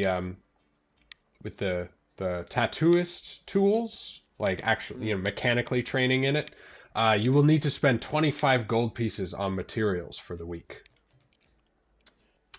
How much gold do I have? I can spot you if you Not need. enough, so I don't. Once they Well- break, I'll get new ones later. Or well, Varanus said he could. I think it's not that he would be going around. See, this is it's very inchoate. This Sure, thing that sure. he's doing. All right. I think Meanwhile, mainly yeah. he's using like surgical needles. So if he buys any of those or sewing Sure. needles, if he buys any of those, and then he just kind of dips them in ink and is like, Yeah. Cool. So meanwhile, while you guys are sparring one of these, mornings up on deck or whatever, the sun's beating down on you. You're getting tanned up, right? You're sweating. Your muscles are heaving a little bit more. And suddenly you hear these big, thick, like boot steps, dunk, dunk, dunk, coming up the gang ramp, and you suddenly see, Captain Ramius, right, emerge. At ease, well, that's not necessary, Sweetness, of course. I appreciate the gesture. "Glad to have you back, Captain." You two look like you're working up a real, well, you got a thing going. Who's your friend, by the way? Oh, he's my friend. His name's Varanus. This is Varanus, my friend, and he is a sailor. I think Sweetness seems about as sort of, he's really fumbling. A little flustered, yeah. Yeah, not having justified this really to anybody, or I think thought that he would have to justify it. Yeah. Well, he turns to Varanus and he's like, he does this a lot. I know. Thanks for having me on board. Much obliged. Oh, well, any friend of my star surgeon, and he claps Sweetness on the shoulder, has to reach up a little bit because he is a dwarf, right? Yes, of course, my star surgeon is very, very handy to have around, and I love his friends. Well, you don't see many of your kind around here, but just don't set my ship on fire. Fair enough. Sweetness, you taking a little extra interest in the parry thrust, are you? Well, Varanus here is a very good fighter, and he's teaching me a thing or two, and I'm feeling quicker on my feet. Ready for that. Next scrap. Next scrap. Well, have you had any recent scraps? It looks like this Varanus guy. He's a little beat up from the past few days. It looks like some scars healing, maybe. Well, actually, Zach, I don't think I took a You never single took point of damage. All right. Well, damage. I might- However, none that I didn't how- put there, sir. nonetheless, I did almost drown. that's and true. I did experience two levels of Yeah. exhaustion. So Not to mention PTSD. Mm-hmm. I think I just divulged that. I say actually, yeah, I found Varanus wandering along the and I just sort of reference, I don't know, a couple of miles up the shore, washed up from out to sea. No kidding. He's washed not. up. Yeah. Wow. Ramius, he sort of looks up at you, Varanus, with a little more admiration than he had before. Cause, yeah. He's like, well, and he motions you, Sweetness, off to the side. Mm-hmm. You think he can be trusted? I've had some items go missing recently around ship. I think Sweetness I trusted with what, sir? I'm in the background, just like, oh. Just trust. He's a trustworthy man. He's not going. He's not a thief. He's not. I think Sweetness sort of, scratched his head and kind of, cast his eyes about the crew. Is like, I didn't realize we were trafficking in those sorts of folk, sir. Well, I didn't think so either.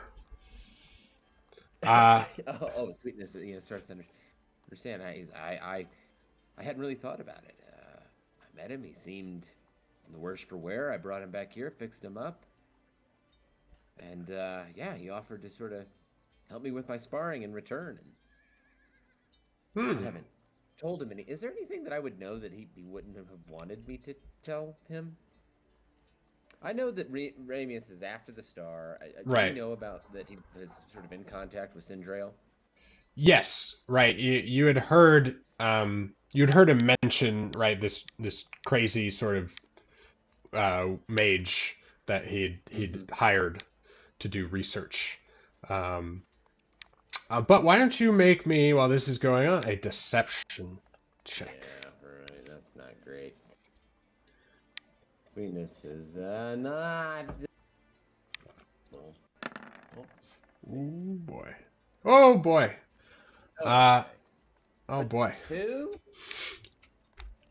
So Sweetness is Ramius, he claps a hand, a strong dwarf hand on your shoulder, and he's like, and he almost like forces you down to his level. Okay. And he's like, son, you've been on this ship a little while, you've done good, but I can't stand a liar. Oh man, Sweetness just about shits his pants.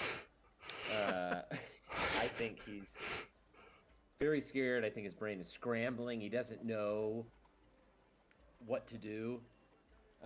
Okay, so here's the tact he takes. He says, I'm sorry, I should have mentioned it. It kind of slipped my mind, but I think he might know your arch nemesis.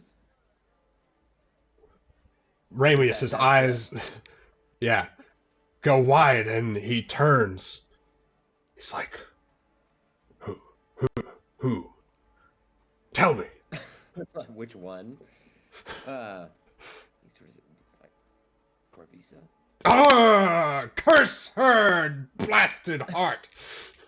He yelled, he's now just broken, out of that whisper session, and he just he spits on the floor and he stomps on it. Oh, I'm trying to calm him down a little bit. I'm like, sir, I don't think it's anything, I think I look over. I'm like at the commotion. I see. I kind of give it. I'm like.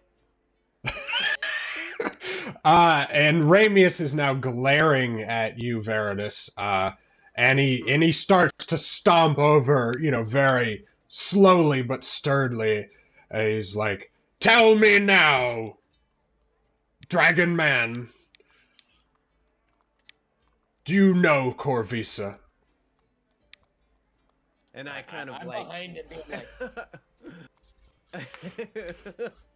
I'm like, unflinching, and I like kind of whirl my like staff to a halt, and I kind of look at him, and then I look over at Sweetness, and look back at him, and I say, I do. I imagine, well, talk to any sailor, and they'll tell you they know a good many of the merchant princes or captains or what have you. I hope I haven't offended you by knowing this person. Why don't you make me a persuasion check? Okay.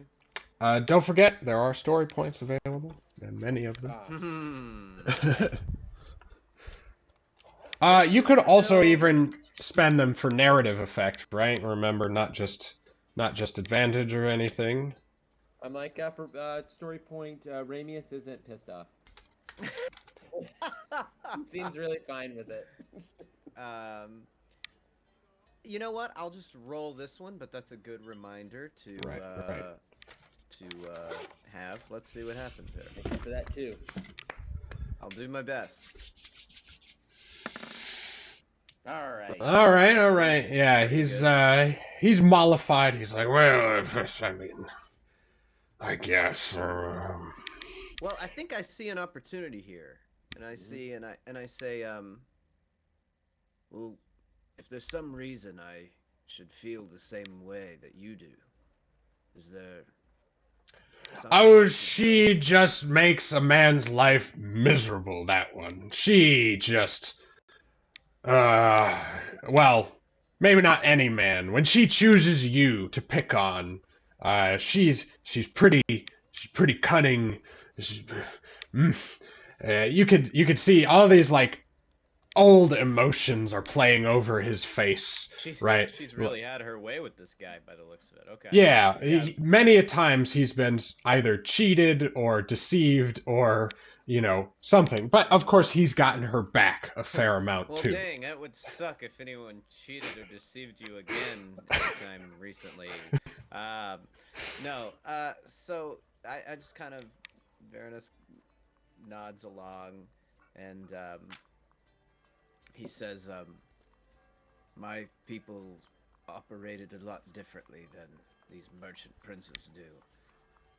I understand your frustration. Hey, I'm a merchant prince myself. Puts his thumb in his chest. Don't go you be bad talking the princes.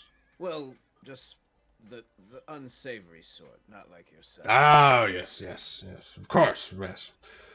Captain Ramius is the most noble merchant prince there is. I tell you that myself. And I kind of do like a Columbo, like I'm maybe about to be done, but then I have one more thing that I wanted to mention to him, and I say, speaking of unsavory merchant princes, anything you could tell me about Sujet? And this completely changes Ramius's demeanor. And I wanna kind of see how that changes his demeanor. All right. Well, it's plain enough that like his face, his anger drops. It drops into more just like a cold, like, why would you bring that name up, right? Like, oh boy. It's like, don't tell me you also have business with Sujet. I don't want any business with Sujet. Not on my ship.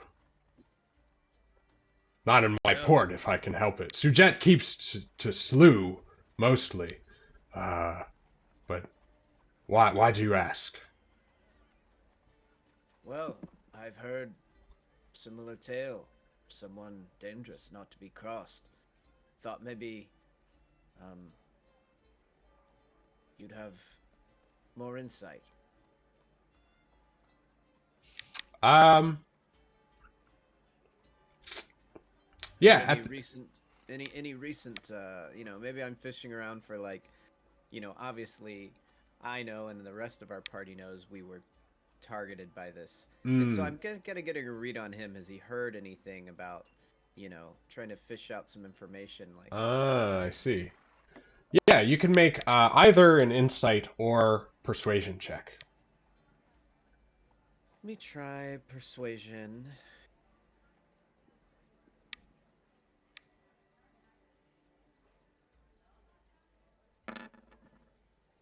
Mm. 7. Mm. Lucky, lucky number 7. He is very reluctant to say anything because now that you've brought it up, you're almost reading the idea that he doesn't know if he can trust you to say anything about Sujet at this point, because you could be working for Sujet, and if Ramius says anything bad about him, you know, you could he could be liable, and he's like, I'm sorry, I don't think there's anything worth saying. No. It's no matter. I should get back to my. Stay away. Stay away. That's it. That's all I'll say. And then I just kind of like, get back to my training. Sure, sure. All right. So why don't we take a short 5-minute break, and we will reconvene to basically do, end of downtime ends, right, and go on to the next little bit. Yeah. All right. Sounds good. See you on a bit. All right. We don't need to do anything, right? No, I don't think we do anything. Okay. Muted the stream.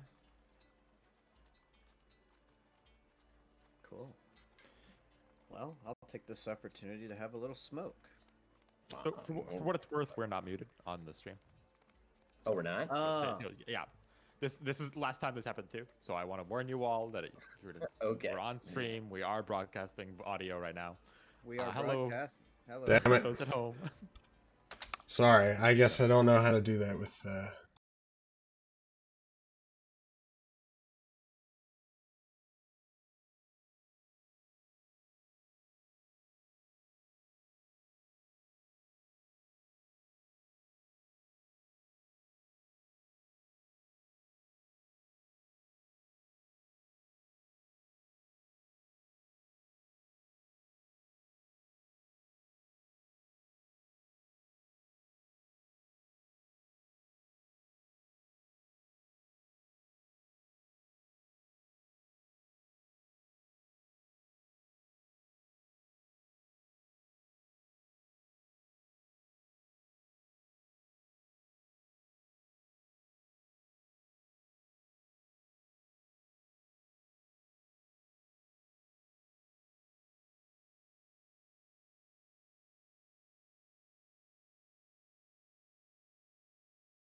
And we're back, everyone.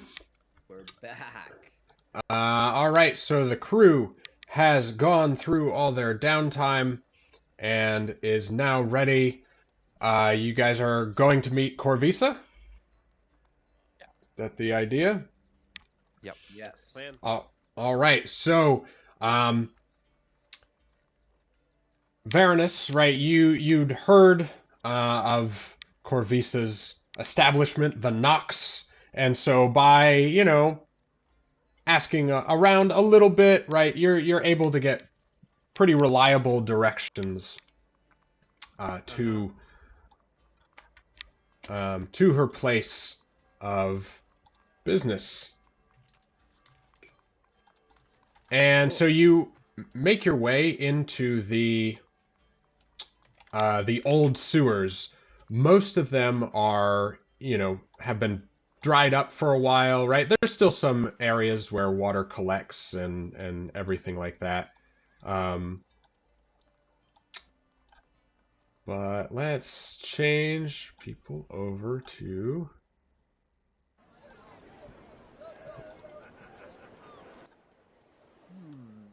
Let's change this there and reveal. Hopefully that works. And bring you all here. All right. Cool. How are we on the stream? We are here. All right. Is that guy running at us? No. So you make your way through the old sewers, right? Dragon breath, buddy. The smell is not like new sewage, right? It's this like as if the smell has stained the stone, right?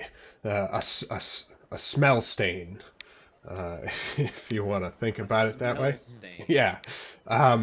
So there's this very just lingering odor of sewage that has, long since stopped flowing through this area. And occasionally, like, seawater will come through in, like, cracked areas, right? Splashing around as well. So the air is still pretty damp down here. And you guys, are making your way through these sewers, passing what seem to be some sort of guards, right, here and there. They sort of are just standing back, short swords, belted on, not wearing any armor really. But they just look at you, give you a nod as you pass by. And you find yourself in a small sewer tavern. And the barkeep is an orc with a full-on orc with only one eye, and he's like, "Help you?"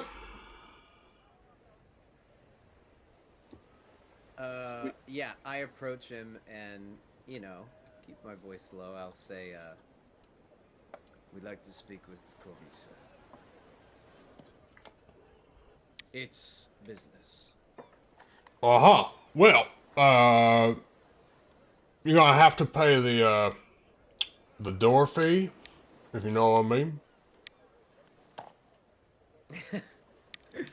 Well, let's see. I probably do know what he means, because I'm sure I've been here before if I met with Curvisa. Do I think, like, this is pretty... Do I need to grease this guy, or... No, he's trying to play you a little more.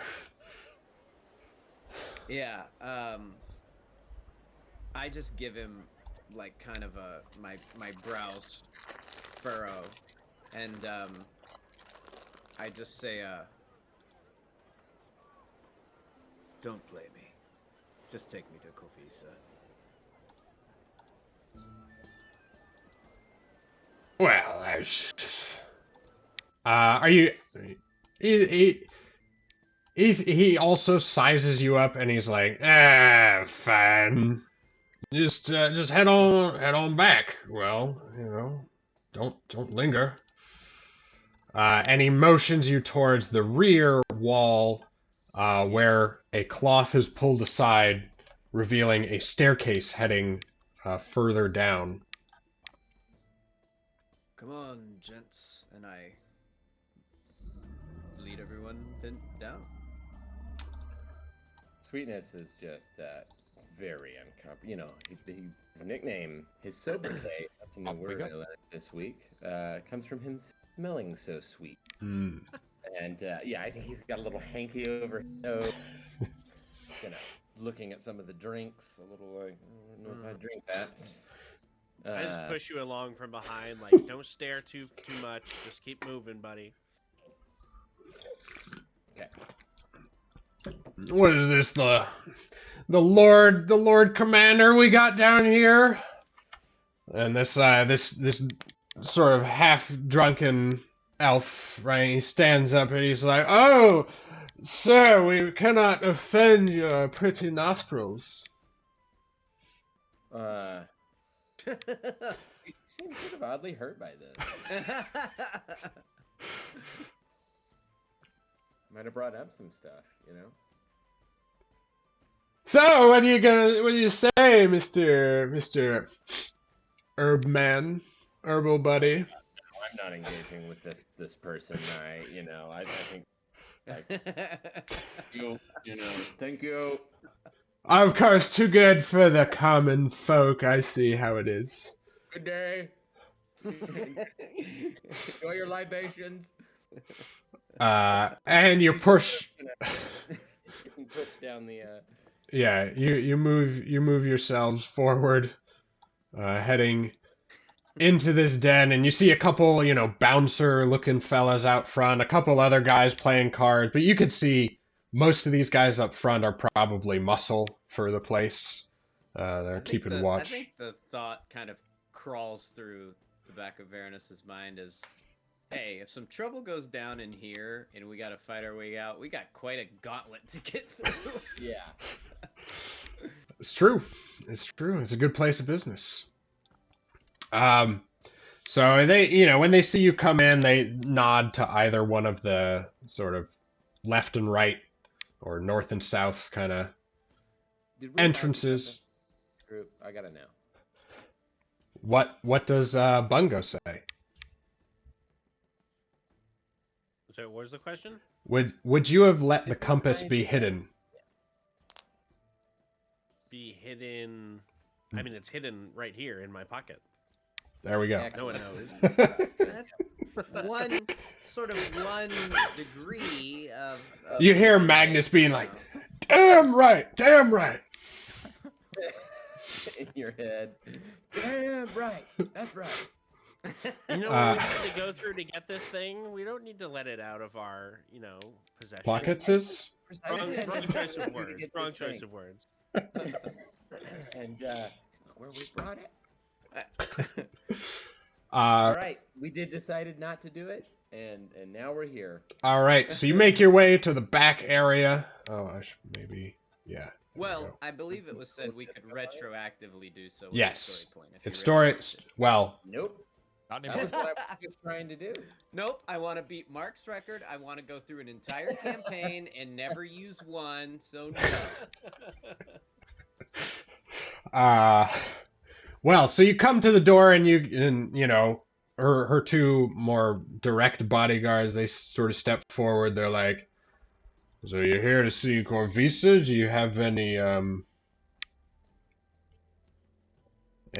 letter of business?" The door. But just a Varanus or something. Or Phylum, who can't even see if he laughs. And I'm trying to focus and listen to this dork. What does he want? Well, he's like, "Do you have any summons?" I just say, What's your business here? Come on, spit it out. I am. I was just saying. Tell Corvisa that the Dragonborn is returned. She'll know. Oh, the Dragonborn is returned. Did you hear that one? Oh, all right. So he walks back in, he peeks his head, and he's like, you can hear him, "The Dragonborn has returned." And Corvisa. when I enter, it's like, Dovahkiin, Dovahkiin, da da da da. So once again, that's 2 copyright flags because I sing so well. Perfect. There we go. There we go.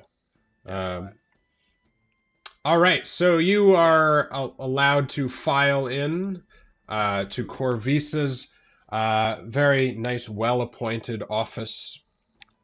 You can see her shelves are very neat, orderly, lots of like log books, right? She keeps of her inventory, business, all that sort of stuff. You know, a few papers spread on the desk, but neat and tidy. You could see she was penning something as she was going, and she's like, Varanus, Varanus, Varanus, I was just drafting a letter that I was going to, well, send to a mutual Us? acquaintance. Well, you. Because I didn't know where you were, Varanus. You've been gone over a week. Almost 2. What? Yes. Well, Couldn't have I've dropped a line? Something? I'm afraid not. You see, I've learned that the nature of these investigations are, well, they require being more discreet than I realized, so I hope you'll forgive me and, well, we can get to it now that I'm here. Yes, well, that depends on what you brought me, doesn't it? I kind of look at all of the party a bit sheepishly in the eyes. I think now is gonna have to be the moment that we decide if we want to say we've brought it along and show it, or change that. I'm happy to really go I either nudge way. Bungo as though, hey, maybe you should bring out the compass now. Oh, Well, there you go. Okay. I'm just nudging him. I mean, you can make the call, Bungo, but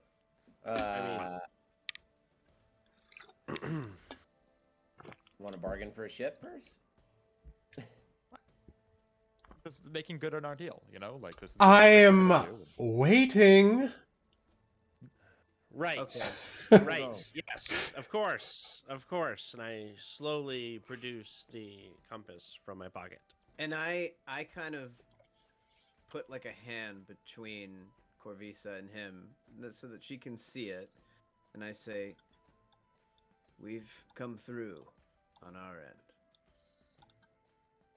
but that means you are to come through on yours now." So that's what you are after. Honestly, I wasn't sure exactly what you would find, but that looks pretty, doesn't it? It is quite pretty. Right. She could definitely tell the covetous look in your eyes, Bungo, when you're handling it. Also, Corvisa is a silver-haired halfling. So she sits in this large sort of heavy wooden chair that's got several pillows stacked up, right? So that she's sitting on at this desk. So she's slightly older, right? Maybe a little past middle age for a halfling, but you know, she's got this cunning smirk that she tends to wear. You know, these little bits of ribbon are also woven into her hair. And she's definitely wearing fairly fine clothes, right? Like much finer than the clientele and everything around in here. Mm-hmm. So she's like, yes, what has happened since you've been gone? Oh, yes, I found you a ship. And not only that, I bought you a ship, Varanus. And who is your friend? Actually, who are you all? I must know who I'm doing business with, aside from you, of course. Hi, I'm Kylum. I think yes, it was just like the crew. Yes. The crew is so ambiguous. Yeah. and will introduce himself. I'm Ah, Kylam. This is Omarin. This is Bungo. Varanus, you know. This guy's Sweetness. I think he has another name. I've only called him Sweetness. Yes, another. I can certainly smell why. This is flattered. You said something about a ship. Yes, a ship. It's a very nice vessel, double-masted schooner, I'll have you know. It's about nearly 100 feet long, if that makes such a difference to some people. Is that metric? No. I mean, it is a metric in terms of being a measurement, yes. Yes, it is. Amen. Yeah. It is known currently as the Cerulean Wind, and it is docked in port. Its former owner seems to have run into financial difficulties and no longer could operate the ship. And, well, of course, I'm not going to put my own finances on the line for you, but I went to the merchant princes and we pooled some resources, and yes, we have paid handsomely, I might add, for this ship. Zach, might Yes. I estimate how much a ship like this is worth?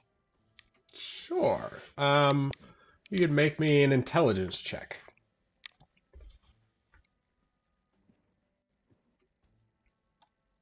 You might guess it'd probably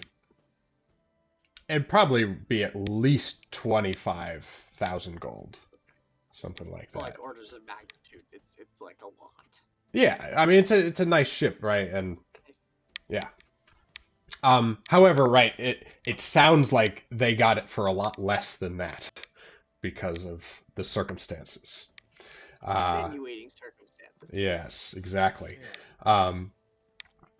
So, and of course, along with the ship, once you recover that little shiny, and the princes have their boon, shall we say, I think you will also be handsomely rewarded in addition to having the ship of your own. We have the paperwork in process. In fact, all you need to do is go have the dockmaster sign over this deed as well as the former captain, and it is yours. And she holds up a, nicely scrolled piece of paper, right? It's got a bunch of city seals on it from Greyhaven. Look very legit. Yeah, and I think, Varanus looks at this like it is. I mean, he wants a ship so desperately. So badly. And he, looks at the paper and it just all seems so close and so real. And she goes, and it flips up and rolls back up, and she tucks it into her desk. Now, where were we? Could I please see that lovely item? I was laughing in character too, by the way. Good gag. I look over at Varanus. Yeah. Reluctantly, I will step forward and place it onto her desk. She props herself up, and actually, since the desk is pretty large, she climbs on top of it. Right, her halfling form, now towering above you all, right, and she sort of looks down and picks up this cup. She's shaking it a little bit, right. She's like, this compass doesn't work. Sort of works. But it's not like it's pointed it's west. magic. I mean, is it not supposed to point west? No, compass point north. Everyone knows this. It is known. It's not a normal compass. We just realized she has no clue about anything.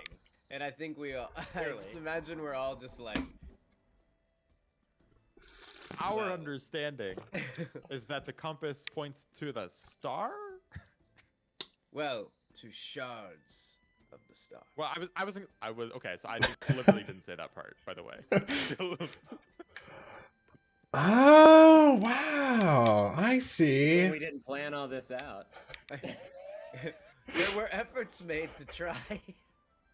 Well, there's always story points. Story points could be spent to at least maybe remove the shards that were there. But No, that's fine. if not, she's like, well, that will be very handy for you. And she feels like, yes, it has a very nice tingle to its magic. I like it. Yeah, it is a good tingle. Yeah, well, tingly compass, very nice. It tingles. Let's move on. And so she slides it back to the edge of the table. She's like, very nice, very nice. So, but I think before we make this deal permanent, we should have a real expert take a look at this compass. Just to make sure I'm not sending you off on a ship with a, piece of prestidigitation. And who might that expert be? Well, of course, the one who set you on the path to the compass in the first place. Sendrail. Yes. Of course, Sendrail. Yeah. Should we go visit him then? Yes. I mean, I think that would be best. All right. There's one more matter that I think you might want to look into or help us out with if you hope that our voyage is successful. Do tell. I think that your rivals, the other merchant princes, they are aware of the value that this carries and the prospect of what it leads to. And I'm fairly certain that there was an order placed out to kill us and steal it already. You don't say. She's she's looking at you over at you, kind of carefully. Trying to make sure, your lizard face is a little hard to read. Damn it. But she's looking over at you and says, well, are you going to give me a name, or are you going to keep me in suspense, you slick lizard? First off, I don't know enough about this stuff to know if that's offensive, but it feels a little offensive. Well, he is wet and he is lizard-like, so Still, I just think you're not supposed to say that. I mean, out loud. We can say it among ourselves. If you're a dragon, right? Yeah, but oh, fine. I don't care, Varanus. Fine, fine. I take it back. I know you don't care, but the important thing is society. We have to move forward. Yeah. Had you just said it in a song, that would be different. Okay, so what I'm saying is, I say, Sujet. What? Right. Are you kidding me? He's one of the ones who put up money for your ship. He was one of the princes. That's so. Yeah. I and she, think yeah. we have a big problem. This is. He's one of the. I don't. Sounds like. Wait. What happened? What do you mean? How do you know Sujet's involved? Parents. I say, well, perhaps more explicitly, and I will show her, but not give her, the recovered bid letter signed by SJ. Oh, well, yeah, I think I'd recognize this crappy handwriting anywhere. Oh, she's now she's like, oh, So obviously, what you've set us up for is walking into some sort of a trap. Sujet wants this for himself. No, no. Do not try to turn this on me. I have not set you up for anything except success. Sheesh. You know, the merchant princes are only supposed to act subtly against each other. Yeah, like, oh, I can't, just with this note, I can't do anything. I'm powerless to act against Sujet in any open way, nor would I really want to. Uh, Someone needs to do something about Sujet. no, I think we just need to get you on the road, or on the sea, rather, as fast as possible. But who's to say that Sujet won't just pursue us with the same fervor that he has so far? Needs to I be don't think dealt ferrets can outswim a boat, though. What are you talking about ferrets, Kylum? What's this ferret business? I think we all know what I mean. Yes, I mean, you know how hard it is to... Well, no, he does have his magic.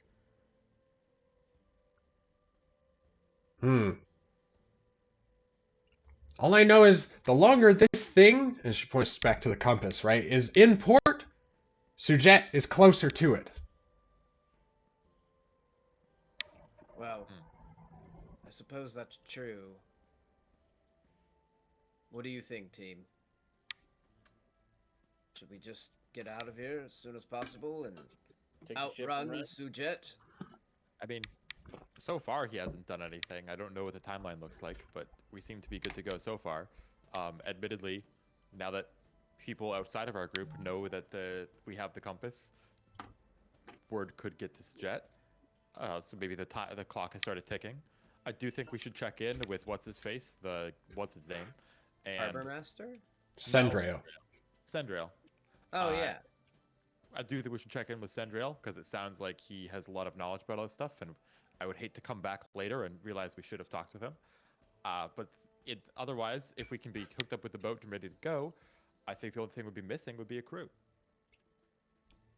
Yeah. Oh, well, I can take care of that, if needs be. You may be able to handle the ship on your own, but yes, it would be pretty difficult. For sure. And maybe I try to, say this more in confidence to the party, but I say, that would mean leaving soon and leaving Remius high and dry.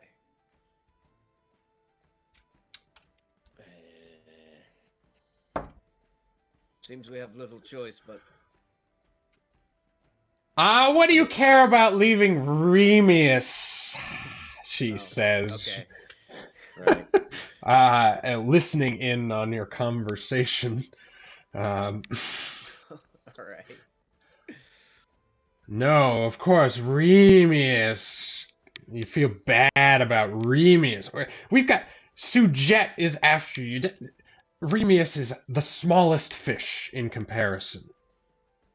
That's kind of my worry with if we were to stick around and sort of try to do something about Sujet, is he just might be more of a problem than we could reasonably handle, and it might be better to return when we are able. Mm-hmm. Surely whatever forces he sends after us. Well, I wasn't thinking like a direct confrontation. I was thinking more like, do we, in the cover of night, sabotage their ships or something so they can't pursue us, or something along those lines. Not like, kicking the door at the guild hall and try to take them all out, but that would be kind of cool, sabotaging the ships. No, yeah. Once we're at sea, we will be able to lose them. You're Unless confident. they have some form of divination magic or other such wizardly grossness. Yeah, let's take the money and run. Alrighty. Sounds good to me. So when's the soonest we could have the ship ready by? I think she said, yeah. Well, to make sure everything's... it would take at least a day to sign a crew and load all the supplies on the ship. That's assuming you take care of the, issues of the harbor master and and the former owner and get all that squared away. All right. Because Who is the former owner? his name is Hal Hackshaw. Strong name. Strong name. Uh, Main We character. know Main Don't we? NPC energy.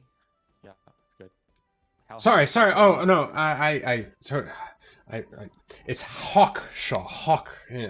I have trouble pronouncing that one for some reason. Hawkshaw.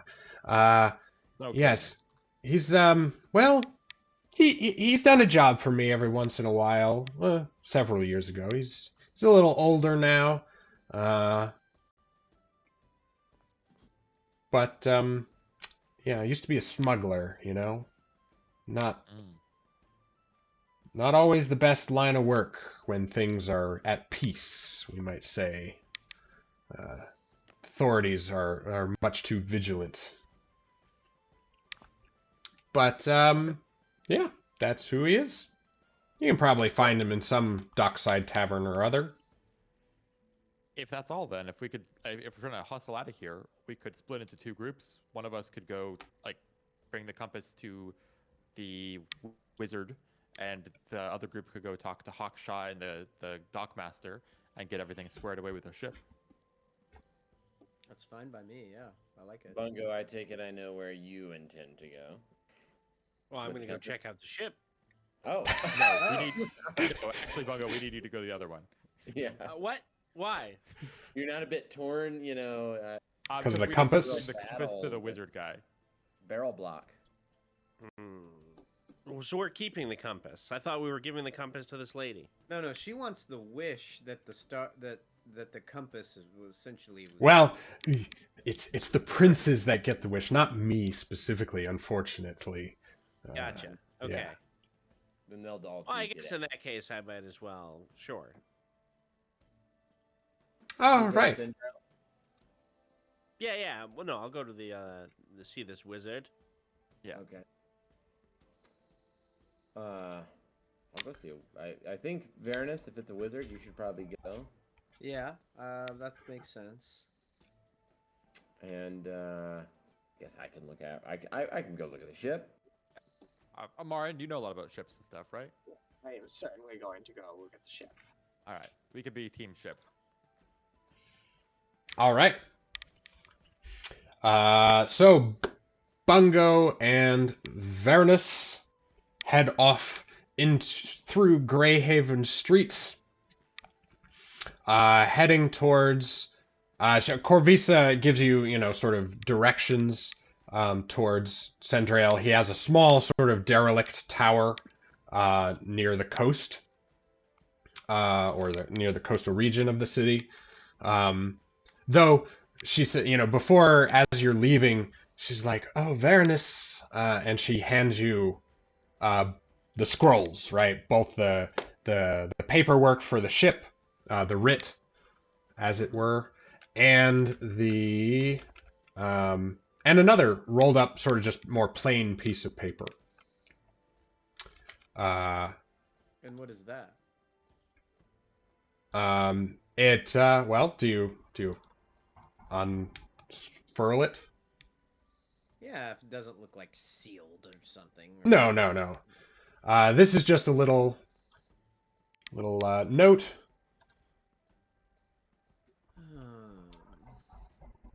She says, "Yes, this little tidbit will might be useful in the future to keep in mind." So, Yeah, I mean, I think it's one of those situations where, like, when he reads this, his, like, hand almost, like, wants to, like, do the, like, crumble it in anger thing, but he manages to not do that. But yeah, he definitely has a visceral reaction to reading this. cool. This is. Do the rest of us see this? Yeah, sure. This is the dragon of your tragic past, right? Right. That's Gonna read it. You could read it out loud for the audience at home. Oh, that's true. Well, I showed it to them too, but sure. If P.S. What you seek is somewhere in dragon territory. Undoubtedly, the dragons will be looking for it as well. The Great Sea is the territory of Lux the Red, an ancient red dragon who prizes wealth above all else. Lux and her breed of red dragons have been known to be reasonable? Reasonable! Now, calm yourself. Just keep going. When the vast sums of gold are at stake, she could be a potential ally if handled correctly. There is no chance that Lux will ever be deemed an ally of me or anyone who I would travel alongside of. Bookmarking that for later. Seems a little unfortunate, to be honest. I mean, if you could get an ally of a red dragon, it seems like pretty. Can't you just get over your no, trauma? it's personal. You No, don't I understand. I'm not sure you do. This dragon massacred, almost wiped out my entire lineage. He slayed Aldethera. Did your people do anything to Lux or did she just like decide, hey, I'm gonna wipe these guys out today? Well, as you can imagine, being such an adept storyteller, perhaps it's a bit more complex than so black and white. But no, my people did nothing to warrant near annihilation. If that's what you sure, mean, Bungo. Well, yeah, I mean, near annihilation is you probably can't do much to warrant that. But like, do you think you warranted like a slap on the wrist? I just Bungo, from let what out you some yeah. dragon smoke out of my nostrils and Okay. We'll let this go for now. Right. And you would be definitely as I storm away, I'm just like, I'll never call Lux an ally. I just put a nice exclamation point on that again.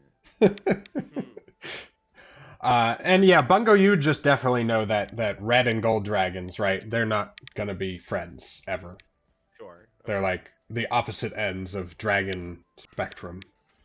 Right. All right, so you guys head off, splitting up. So yeah, Kylum, Sweetness, and Omarin, you guys are going to bring your writ to the Dockmaster. That's where you have to bring it first. And Vernus and Bungo are heading off to see Sendrail. So luckily, it's not too far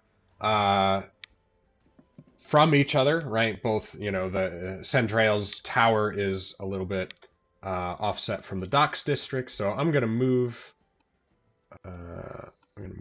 everyone around.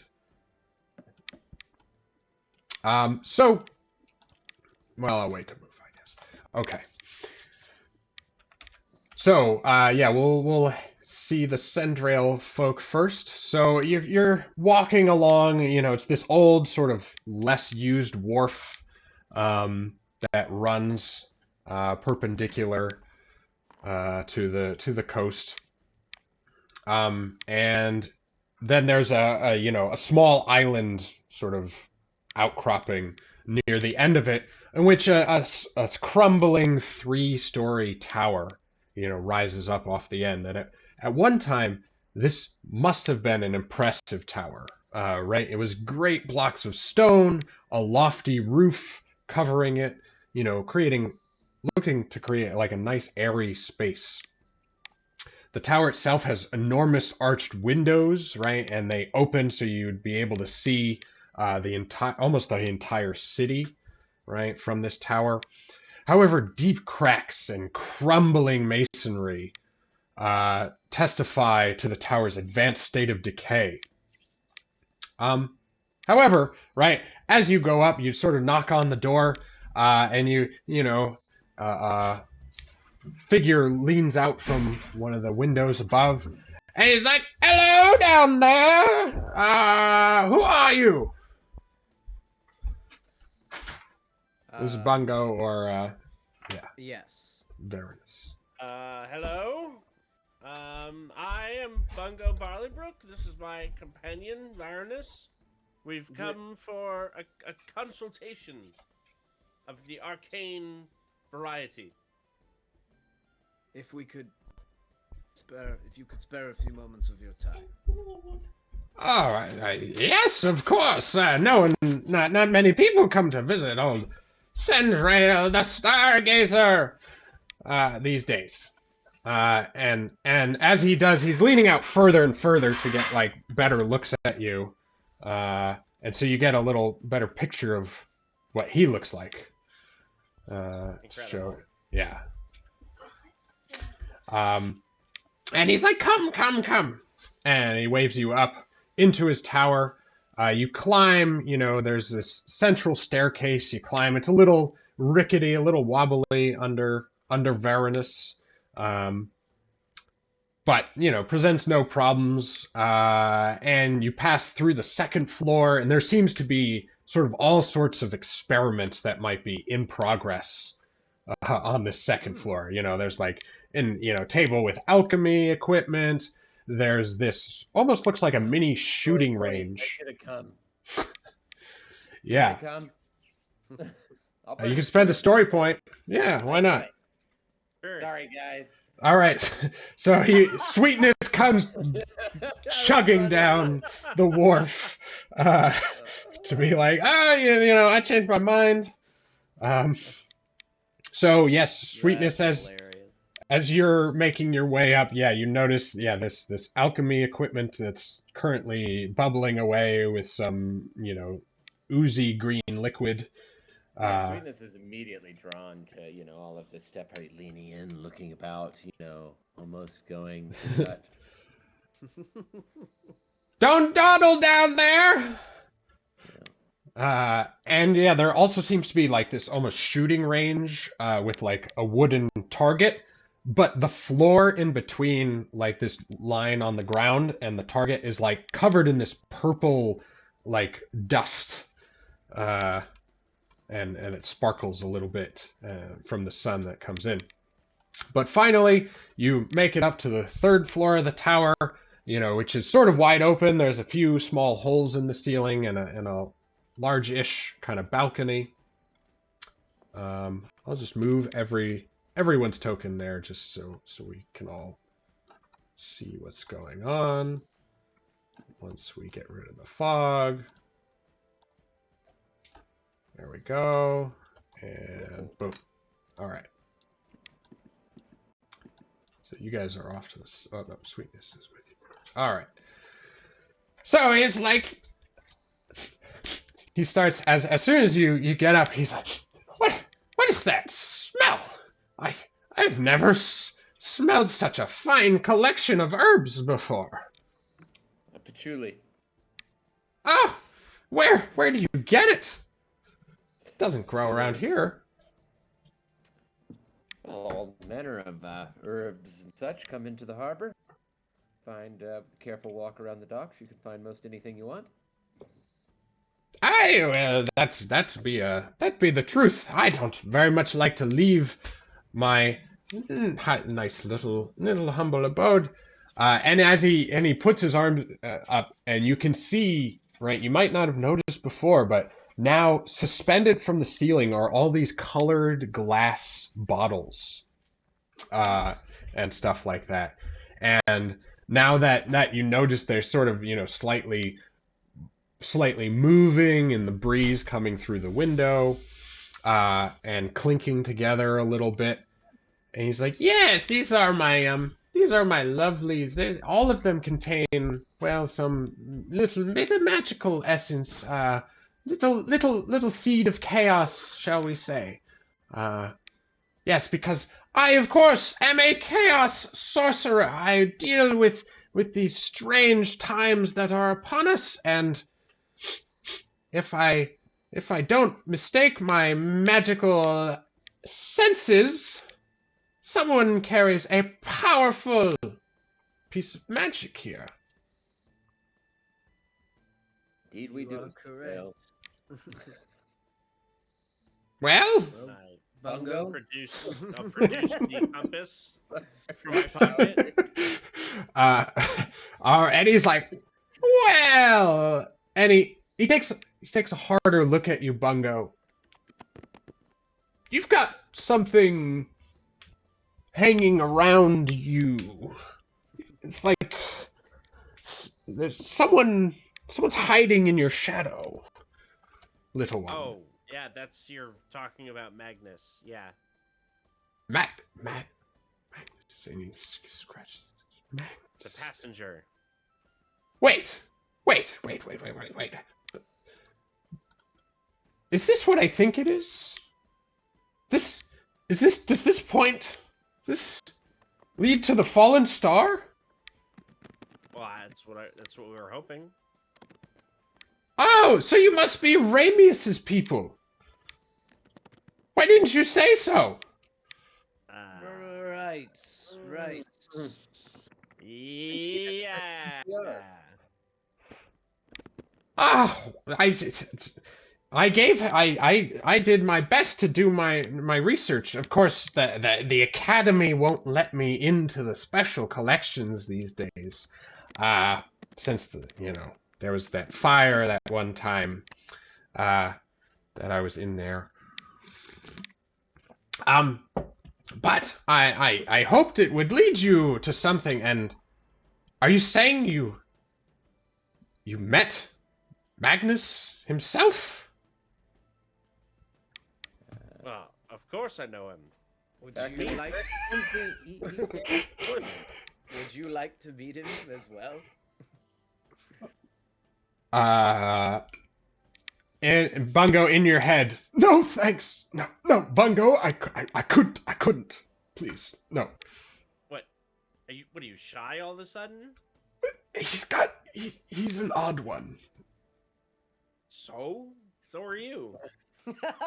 I'll have you know, I am perfectly adept and normal. Thank you very much. Meanwhile, Sendrail is like, he's manipulating the compass in his hands. He's like, oh, this, I need some time with this to do a little study to learn its secrets. I'm afraid that's entirely out of the question. We don't have any time. Sweetness is just sort of, getting kind of. Sorry, you cut out for a little in the middle there. What were you? Oh, sorry. I said sweet. He's just maybe while this is wandering a little bit and just looking at whatever's about. Sure. Why don't you just make an investigation check? Because you're doing that. Just might. Yeah. You actually. Good. You're sort of looking at these glass bottles, and they're kind of, sparking a little bit, some of them anyway. And you suspect if they were ever damaged, bad things could happen. Or good things. Magic things could happen, right? Your slight trepidation, right, around magic makes you a little extra be like, oh, Okay. this place is kind of like a death trap, with these magical things hanging here. So no, this is something that would advance my personal knowledge and research, and you would deny me the chance to just study it for a small while. 1 hour. 1 hour. Can I do a? Well, what if we stayed here overnight with him? And had a look about his mini experiments. Yeah, I mean, this place seems cozy. We can keep an eye on him. You hear a peal of thunder echoing from the bay as a storm Ominous. begins to move in, and the first pitter-patter of rain falls down and is starting to fall through the little bits of hole in the roof. And he's like, "Oh, just when I have guests, I tell you." And Sendrail suddenly goes into a casting.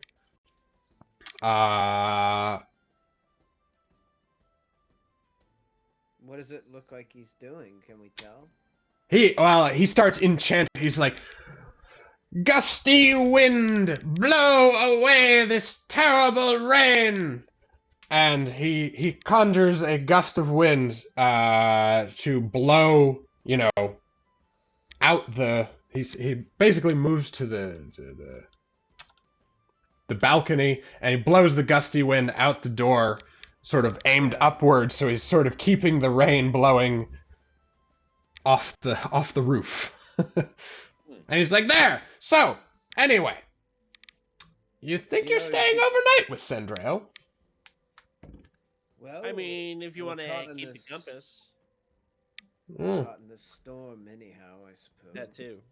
I want to do an Yes. insight check on this guy. I don't know. I think Sweetness. Maybe it's just all the magic again. He Sure. kind of gets a little antsy around magic, but yeah, I think he's feeling a little suspicious, and yeah, just wants to make a insight check on this guy. Does he trust him? Does he sense anything awry? Jesus, not my day. I mean, as far as you can tell, he's just very into this magic stuff. Very eccentric and Yeah. okay. Uh, I guess with the storm, we're probably not going to be setting sail tonight. well, no, even again, the ship wouldn't be provisioned and everything Yeah, so until. we might as well. I suppose we could give him more time. I think maybe at some point, if we are staying, Sweetness would, I don't know, whisper over to Baroness and go that we should probably keep an eye out. If Sujet got word that we're here, Exactly. yeah, Keep- I would Yeah, get it past him to we have. try to get the compass. We certainly have a high perch, don't we? Crow's nest to look down from. And yeah, to that point, I think just periodically while we're hanging out here, maybe like doing whatever we're doing to kill time while he looks at this. Well- compass, we also like check out keep an eye out for anybody.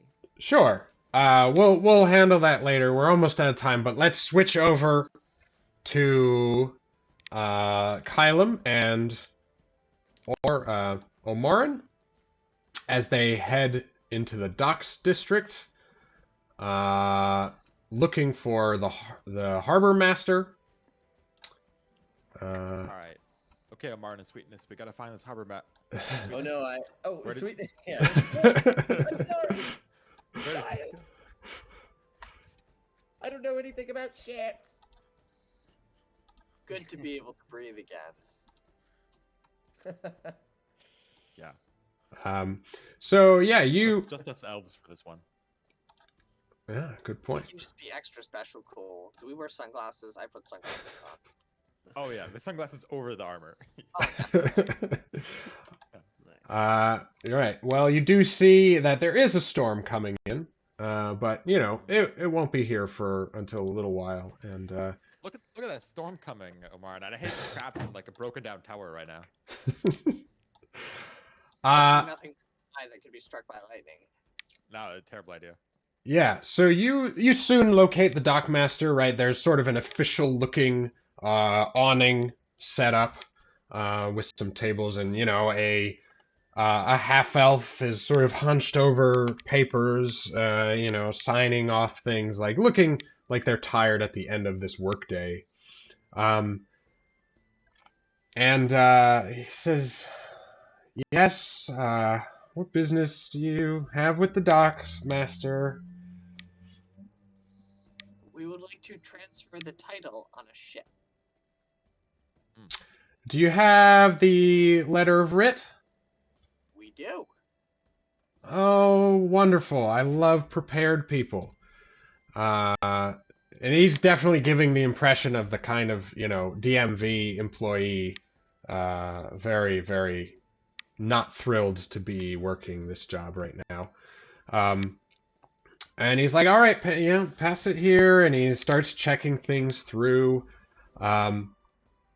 And he's like, okay, well, yeah, it seems, and he's like, this looks, everything's in order. And he goes to start signing this writ, and suddenly you hear, please, oh, I must speak to the dockmaster at once. I have pressing business. Thank you very much. Get out of my way. And you see a tabaxi moving through the crowd with a very, very pronounced swagger. And he's wearing a cape. He has a hook for a hand. And yeah, that is what he looks like.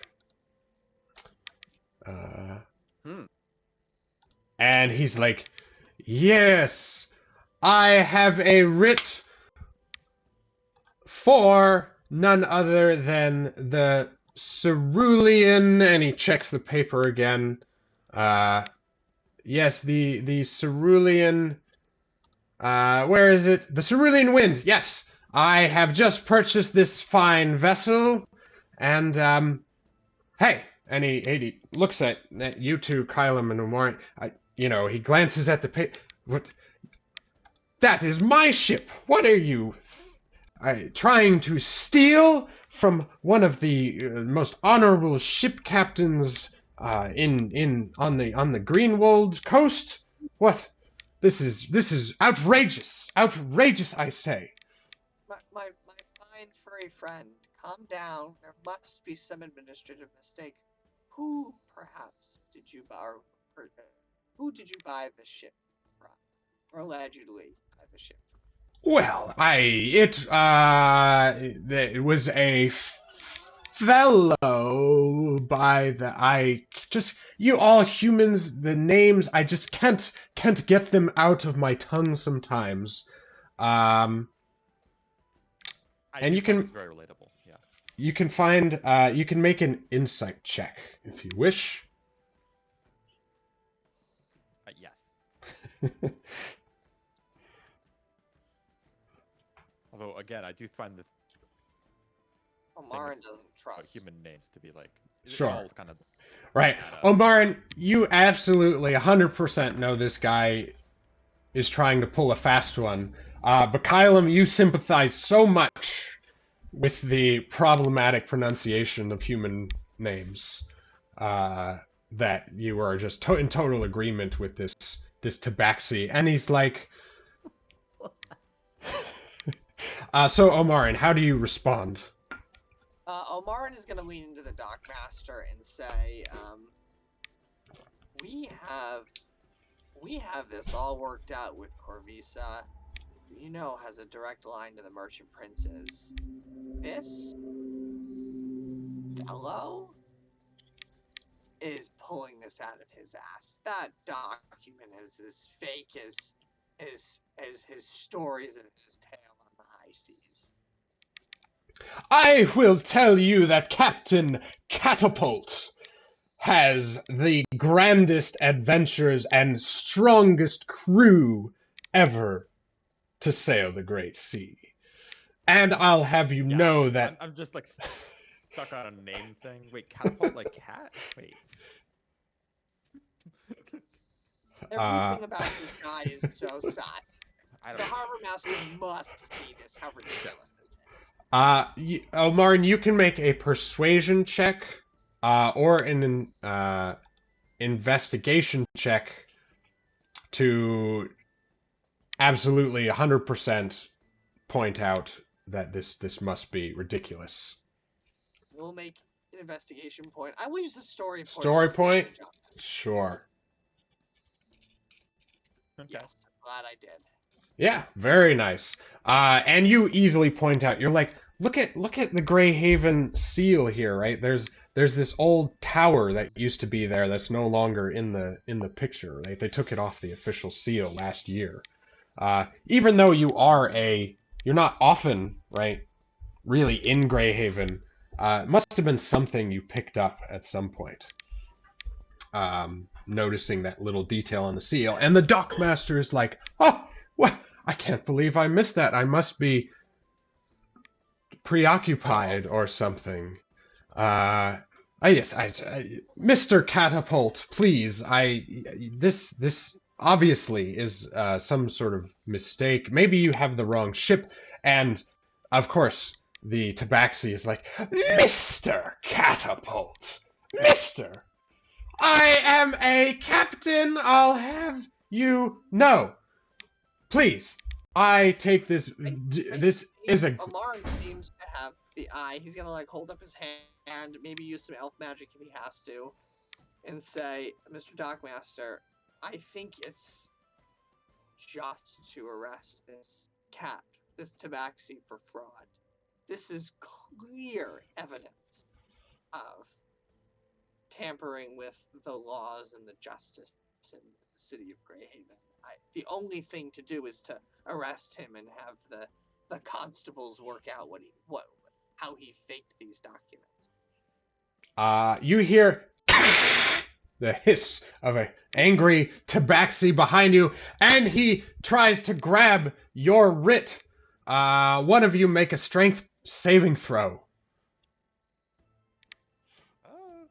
You should do that, I guess I'll try. You should do that. This is up I mean, your I alley. am. We do No, have I'm gonna take story 30 pounds. points. We do have story points, though. Remember? Yeah, it's funny. Let's see what happens. Hey! Oh, yeah. So you're so quick, Kylum, that you're easily able to snatch it, right, almost before he had it in his paws. And yeah, he just tries to snatch and run, and by the time he sort of looks down in his hand, he realizes he doesn't have it. And he's like, "Curses! You haven't seen the last of Captain Catapult!" And he disappears into the crowd. Hang on, Zach. Zach, as he runs away, Uh-huh. I'm going to try to net him. Just like capture him with the net and just sort of like, be like, this is like, just please somebody arrest this guy. All right. Well, because this was so quick, right, and it's, you have to unfold your net a little bit, you're going to have disadvantage, I think, on this attack. Well, once again, we have story points. I'll just roll it. It's almost more fun if he gets away. Yeah. Okay. Wow. Wow, disadvantage. That would've been Yeah, nice. so unfortunately, this cat is a little too slick, and he jumps out of the way just in time, barreling into the crowd. Oh And- shit, Zach. Yes. I'm gonna wild shape into a wolf and chase after him. All right, you actually gonna do that? Fuck you. Maybe just for like a block or two, just for the. All right. Well, that's where we'll end for tonight. As O'Marin, suddenly just transforms, gets down on all fours and leaps after this cat. This Right. And Tabaxi obviously, running I've never away. seen him change shape before, so this is all very Right. weird to me. Like, it's like. The Dockmaster is also like looks at you. Well, Kylum, luckily you have your writ. So. Oh, good. So anyway, Next episode, it's wolf versus cat. It's an animal showdown. So yes, for everyone else in the Twitchverse, thank you for joining us for the adventure this week. Had a lot of fun, and hope you did too. We will see you again in 2 weeks' time. So that'd be Tuesday, the 22nd at 5 Pacific. Until then, take care.